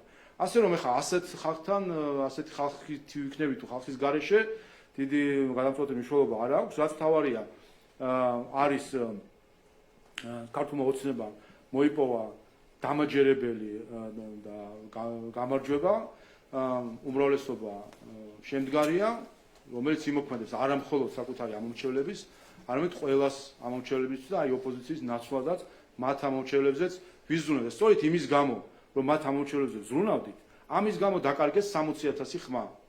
2021 წელთან შედარებით 60,000 დაკარგეს და სიებს თხოვულობენ ვინვის მისცა ხმაო. მათი ამორჩევლები სათუ არ კითხულობენ, რატო აღარ მისცეს მათ ხმა და ჩვენ დაგვემატა ხმა, იმიტომ დაინახა ხალხმა, დაინახა თბილისშიც, რეგიონშიც ყველამ, რომ ჩვენ ვზრუნავთ ოპოზიციის ნაცვლად, იმისთვის რომ გზები იყოს, იმისთვის რომ წყალი კეთდებოდეს რეგიონებში, იმისთვის რომ სკოლები შენდებოდეს და იმისთვის რომ საცურაო აუზების სპორტული კომპლექსები შენდებოდეს. გადით რეგიონებში და ნახავთ, რომ აღარ გავს უკვე ეს იმ საქართველოს, რომელიც ნაცნობ მოძრაობამ დატოვა, რომელიც იყო განადგურებული ომით, განადგურებული ეკონომიკურად და განადგურებული იყო მათ შორის მორალურად იმ რეჟიმის ფარგლებში, რომელიც 2012 წლამდე იყო. ბატონო შალვა, ერთსაც დავაწყოსებ, ჩვენ ნახეთ გვარამია მედია და ასევე აქციაზე, აი როგორ შეაფასებთ თქვენ, როცა რადიკალურად განსხვავებული სახეები იდგნენ? მე ვთქვი, რომ რა საპროტესტებს ბატონი გახარია ვერ გავიგე. exit poll-ში რაც აქვს ის ნახა მან ცესკო შედეგებში და რა საპროტესტებს, ანუ ნაციონალ მოძრაობის გამო ნერვიულობს, ხო? მელიას გამო არა? მელიას გამო, რომლის გამოც ის გადადგა. როგორც მაშინ მელიას გამო ნერვიულობდა და გადადგა. ეხლა მელიას გამო ნერვიულობს და ამიტომ აპროტესტებს შედეგებს, თორემ თავად რასაც თვითონ ფიქრობდნენ, რაც exit poll-მა აჩვენათ თუ რასაც თავის კვლევა აჩვენებდათ, ის შედეგი მიიღო. და ეს არის მისი მხარდაჭერა და მელიას გამო გადამდგარი ადამიანი ეხლა ზუსტად მელიაზე ზრუნავს. ევროინტეგრაციაზე გითხეთ ბატონო შალვა და ამერიკასთან ურთიერთობაზე ამაზე. ჩვენ ვთქვით კიდევაც რომ ორი ფაქტორი არჩევნები და უკრაინაში მიმდინარე ომი არის, რომელიც გარკვეულ დამტკունელ ეფექტს, რასაც გარკვეული დამტკუნელი ეფექტი აქვს ამ ურთიერთობებზე. მარტივი მიზეზის გამო იყო მოლოდინი, რომ საქართველო ამ ომის ფარგლებში წავიდოდა მეტ ესკალაციაზე რუსეთთან და ნახეთ ეს მოთხოვნები სინამდვილეში რა იყო, სანქციების დაწესება და ასე შემდეგ. რაზე ჩვენ თავიდანვე განვაცხადეთ უარი და ვთქვით, რომ ჩვენ ყველანაირად ვართ სოლიდარული უკრაინისა ამ ომში, ყველანაირად ვიქნებით მის გვერდში, მაგრამ ყველა ქვეყანამ თავისი წონით, ზომით და შესაძლებლობით უნდა დაუდგეს გვერდზე და არა თანაბრად. თანაბრობა ზუსტად ამას გულისხმობს, რომ ყველა თავისი შესაძლებლობიდან გამომდინარე უნდა დაუდგეს გვერდზე. ჩვენ როგორც ნატოს არაწევრი ქვეყანა ვერ მოიქცევით ისე, როგორც იქცევა ლიეტუვა, რომელიც ან ესტონეთი, რომელიც შეიძლება ჩვენზე პატარა, მაგრამ მას ფარავს ნატოს ატომური ქოლგა. ჩვენ არ ფარავს და როცა ესტონელი პოლიტიკოსები ჩვენ ან ლიეტუველები ჩვენ მიგვითითებენ რაღაცეებზე და თვითონ არიან ნატოს ქოლგის ქვეშ და ჩვენ ვართ მარტო, ეს არაკეთილსინდისიერია. როცა ლიეტუველი პოლიტიკოსები ჩვენ მიგვითითებენ, რომ დახურეს საზღვრები რუსეთთან შედი ესკალაციაში, რაც საპასუხო ზღობებსაც გამოიწვევს და დახურავს თლიანად ეკონომიკურ ურთიერთობას რუსულ ბაზართან და ამ დროს თავად ლიეტუვა პირველ ადგილზე არის. პირველ ადგილზე მსოფლიოში იმაში რუსეთში ღვინის შეტანით. ქვეყანა, რომელიც არ აწარმოებს ღვინოს. და ჩვენ ქართველებს გეუბნებოდნენ, რომ ღვინით ვაჭრობთ თქვენო რუსეთშიო, იმაში, როდესაც უკრაინაშიო ქალები და ბავშვები იღუპებიან. არ იღუპებიან ლიეტუველი ბიზნესმენებისთვის, რომ პირველები არიან, ისევ არ აწარმოებენ, პირველები არიან ღვინის ექსპორტით იმაში, რა ქვია, რუსეთში. და ამ დროს ჩვენ კათედრიდან გველაპარაკებოდნენ ამ მორალზე. ამიტომ ჩვენ ამას ვამბობთ, ერთი ეს არის ომის საკითხი, მეორე არჩევნები. ვიდრე ჩვენ ხედავთ არჩევნებამდე, რომ ძალიან გახშირდა არა დემოკრატიული განცხადებები საქართველოს მიმართ, როდესაც საუბარი იყო უცხოელი აქტორების მხრიდან ქართველი ხალხის სახელით. რომ ქართველ ხალხს უნდა ეს, ქართველ ხალხს უნდა ის და ქართველი ხალხის ხელისუფლებას გვესაუბრებოდნენ ქართველი ხალხის სახელით. რომ ქართველ ხალხს არ უნდა გამჭვირვალობის კანონი. ხო ამას ამბობდნენ, რომ ქართველი ხალხი არის წინააღმდეგი. გამოჩნდა ქართველ ხალხს რა უნდა? მათ შორის ამ არჩევნებში რომელსაც რეფერენდუმის ხასიათი ჰქონდა. ქართველ ხალხმა ხო თქვა, რომ ხარს უჭერს უცხოური დაფინანსების გამჭვირვალობას. ხო თქვა ეს ქართველ ხალხმა. და აი ეს არის ზუსტად მათ შორის ის, რაც ჩვენ რამაც უნდა გადატვირთოს და გადააფასოს დამოკიდებულებები ჩვენს მიმართ, ვინაიდან იმის გამო რომ შეიძლება ქონდათ არასწორი აღქმები საქართველოსთან და საქართველოს საზოგადოებასთან დაკავშირებით, ეხლა ყველაფერი ხო სწორ კალაპოტში ჩადგა და ყველამ დაინახა რა პოლიტიკას უჭერს ქართველი ხალხი, რა მომავალ გეგმებს უჭერს ქართველი ხალხი და რაც თავარია, როგორ შეაფასა ქართველმა ხალხმა განვლილი 4 წელი. აი ეს 4 წელი ქართველ ხალხმა თქვა, რომ ამ 4 წელთან დაკავშირებით საქართველოს ხელისუფლების ყველა გადაწყვეტილების უკან დგას, იწონებს და ასევე იწონებს მის მომავალ გეგმებს. ამიტომ ეს ჩვენ ამიტომ იმედი გვაქვს, რა თქმა უნდა ეს ორმხრივი საკითხი არის, როგორც ამბობენ ხოლმე, ორი მხარე სჭირდება ურთიერთობებს. ჩვენი მხრივ ყოველთვის ვთქვით, რომ მზად ვართ, მით უმეტეს ახლა, როდესაც შედგა დემოკრატიული არჩევნები და მათ შორის სხვათა შორის იმ საკითხს დაესვა წერტილი 5%-იან ბარიერს. ამაზეც უცხოელები გვიჩიჩინებდნენ, რომ დაწიეთ ბარიერი, დაწიეთ მაღალია. მაგრამ აღმოჩნდა თურმე 4 პარტიას შეუძლია გადალახოს 5%-იანი ბარიერი. ამით მაინც გაყოფილები არ არიან, არ არის ეს დემოკრატიის ზეიმი, რომ 5 პარტია იქნება წარმოდგენილი, უბრალოდ ერთი კოალიციაც არის, ხო, შიგნით რაღაც არიან სხვა პარტიები, თუმცა იქნება წარმოდგენილი პარლამენტში და მათ შორის ისე რომ 5%-იანი ბარიერი გადალახს. ამიტომ ვფიქრობთ, რომ მნიშვნელოვანია რომ მათაც გააცნობიერონ თუ სადგაც ქართული საზოგადოება და ამ პოზიციებიდან ჩვენ მზად ვართ ნებისმიერ მომენტში რომ ვისაუბროთ ურთიერთობის გადატვირთვაზე, ვისაუბროთ ჩვენს მომავალ გეგმებზე, ვისაუბროთ ჩვენს მომავალ ევროატლანტიკურ მისწრაფებებზე, რაც იყო მათ შორის ჩვენი წინასაარჩევნო კამპანიის ერთ-ერთი მთავარი ამოცანა სხვათა შორის. რაც ერთი საკითხი რაც გამოგვშვა მთელი ამ კამპანიის დროს იყო, რომ ჩვენ 2020 წელს წინასაარჩევნოდ ვიყავით ერთადერთი პარტია, რომლის მთავარი საარჩევნო დაპირება იყო ევროკავშირში წევრობაზე განაცხადის შეტანა. და ჩვენ ისე ვასრულებთ 4 წლიან ასე ვთქვათ საპარლამენტო პერიოდს, რომ ჩვენ განაცხადით შევიტანეთ და კანდიდატის სტატუსიც მივიღეთ. ამიტომ გეგმაზე გაცილებით წინ ვართ, ვიდრე ეს ჩვენ შევპირდით ქართულ საზოგადოებას და ახლა უკვე ახალი შეპირება არის ის, რომ ჩვენ 2030 წელს როდესაც ზოგიერთი საუბრობს, რომ შეიძლება ეს იყოს მომენტი გაფართოების, 2030 წელს საქართველო იქნება ყველაზე მომზადებული ქვეყანა ევროკავშირში წევრობისთვის. ამისი ეკონომიკური მაჩვენებლები უკვე სახეზეა, ჩვენ 2028 წელს ვიქნებით უკვე პირველი ქვეყანა კანდიდატ ქვეყნებს შორის ერთსულ მოსახლეზე მსხვერპლობით უნარის გათვალისწინებით შემოსავლით, პირველი ქვეყანა ვიქნებით. ჩვენ ეხლა ვართ და 29 წლის ჩათვლით მსოფლიო სავალუტო ფონდის გათვლებით ვიქნებით 29 წლის ჩათვლით ვიქნებით ნომერ პირველი ქვეყანა ეკონომიკური განვითარების ტემპით და დემოკრატიული არჩევნებს კიდე ყველა ხედავს საერთო ჯამში, რომ ქონდათ ყველას შესაძლებლობა რომ თავისი კანდიდატები დაეყენებინათ, კამპანია ეწარმოებინათ, პირიქით რა შეზღუდვაზეა საუბარი, ჩვენ შეგვზღუდეს, აგერ არის ხედავთ კვლავ ტელევიზიის წარმომადგენლები, რომლებსაც ჩვენი საარჩევნო კლიპები არ გაუშვეს 5 საათზე მეტი, დაგჩაგრეს და კიდე თურმე ჩვენი მხრიდან არის ვინმე შეზღუდა, შეგვზღუდეს, ისე შეგვზღუდეს, რომ NGO-მა კი არ შეძლო წიხლით უნდა მიაყოლოთო, არ გაუშვათ საერთოდ არაფერიო და ეხლა ამ დროს რომ რაიმე პრეტენზიები არის, რა თქმა უნდა ეს ცოტა არ იყოს და სერიოზულად მოწყვეტილია. მადლობთ, ვფიქრობ ბატონი მამუკა მდინარაძის რეკორდი მოხსენი ამით და მადლობთ, ნახვამდის.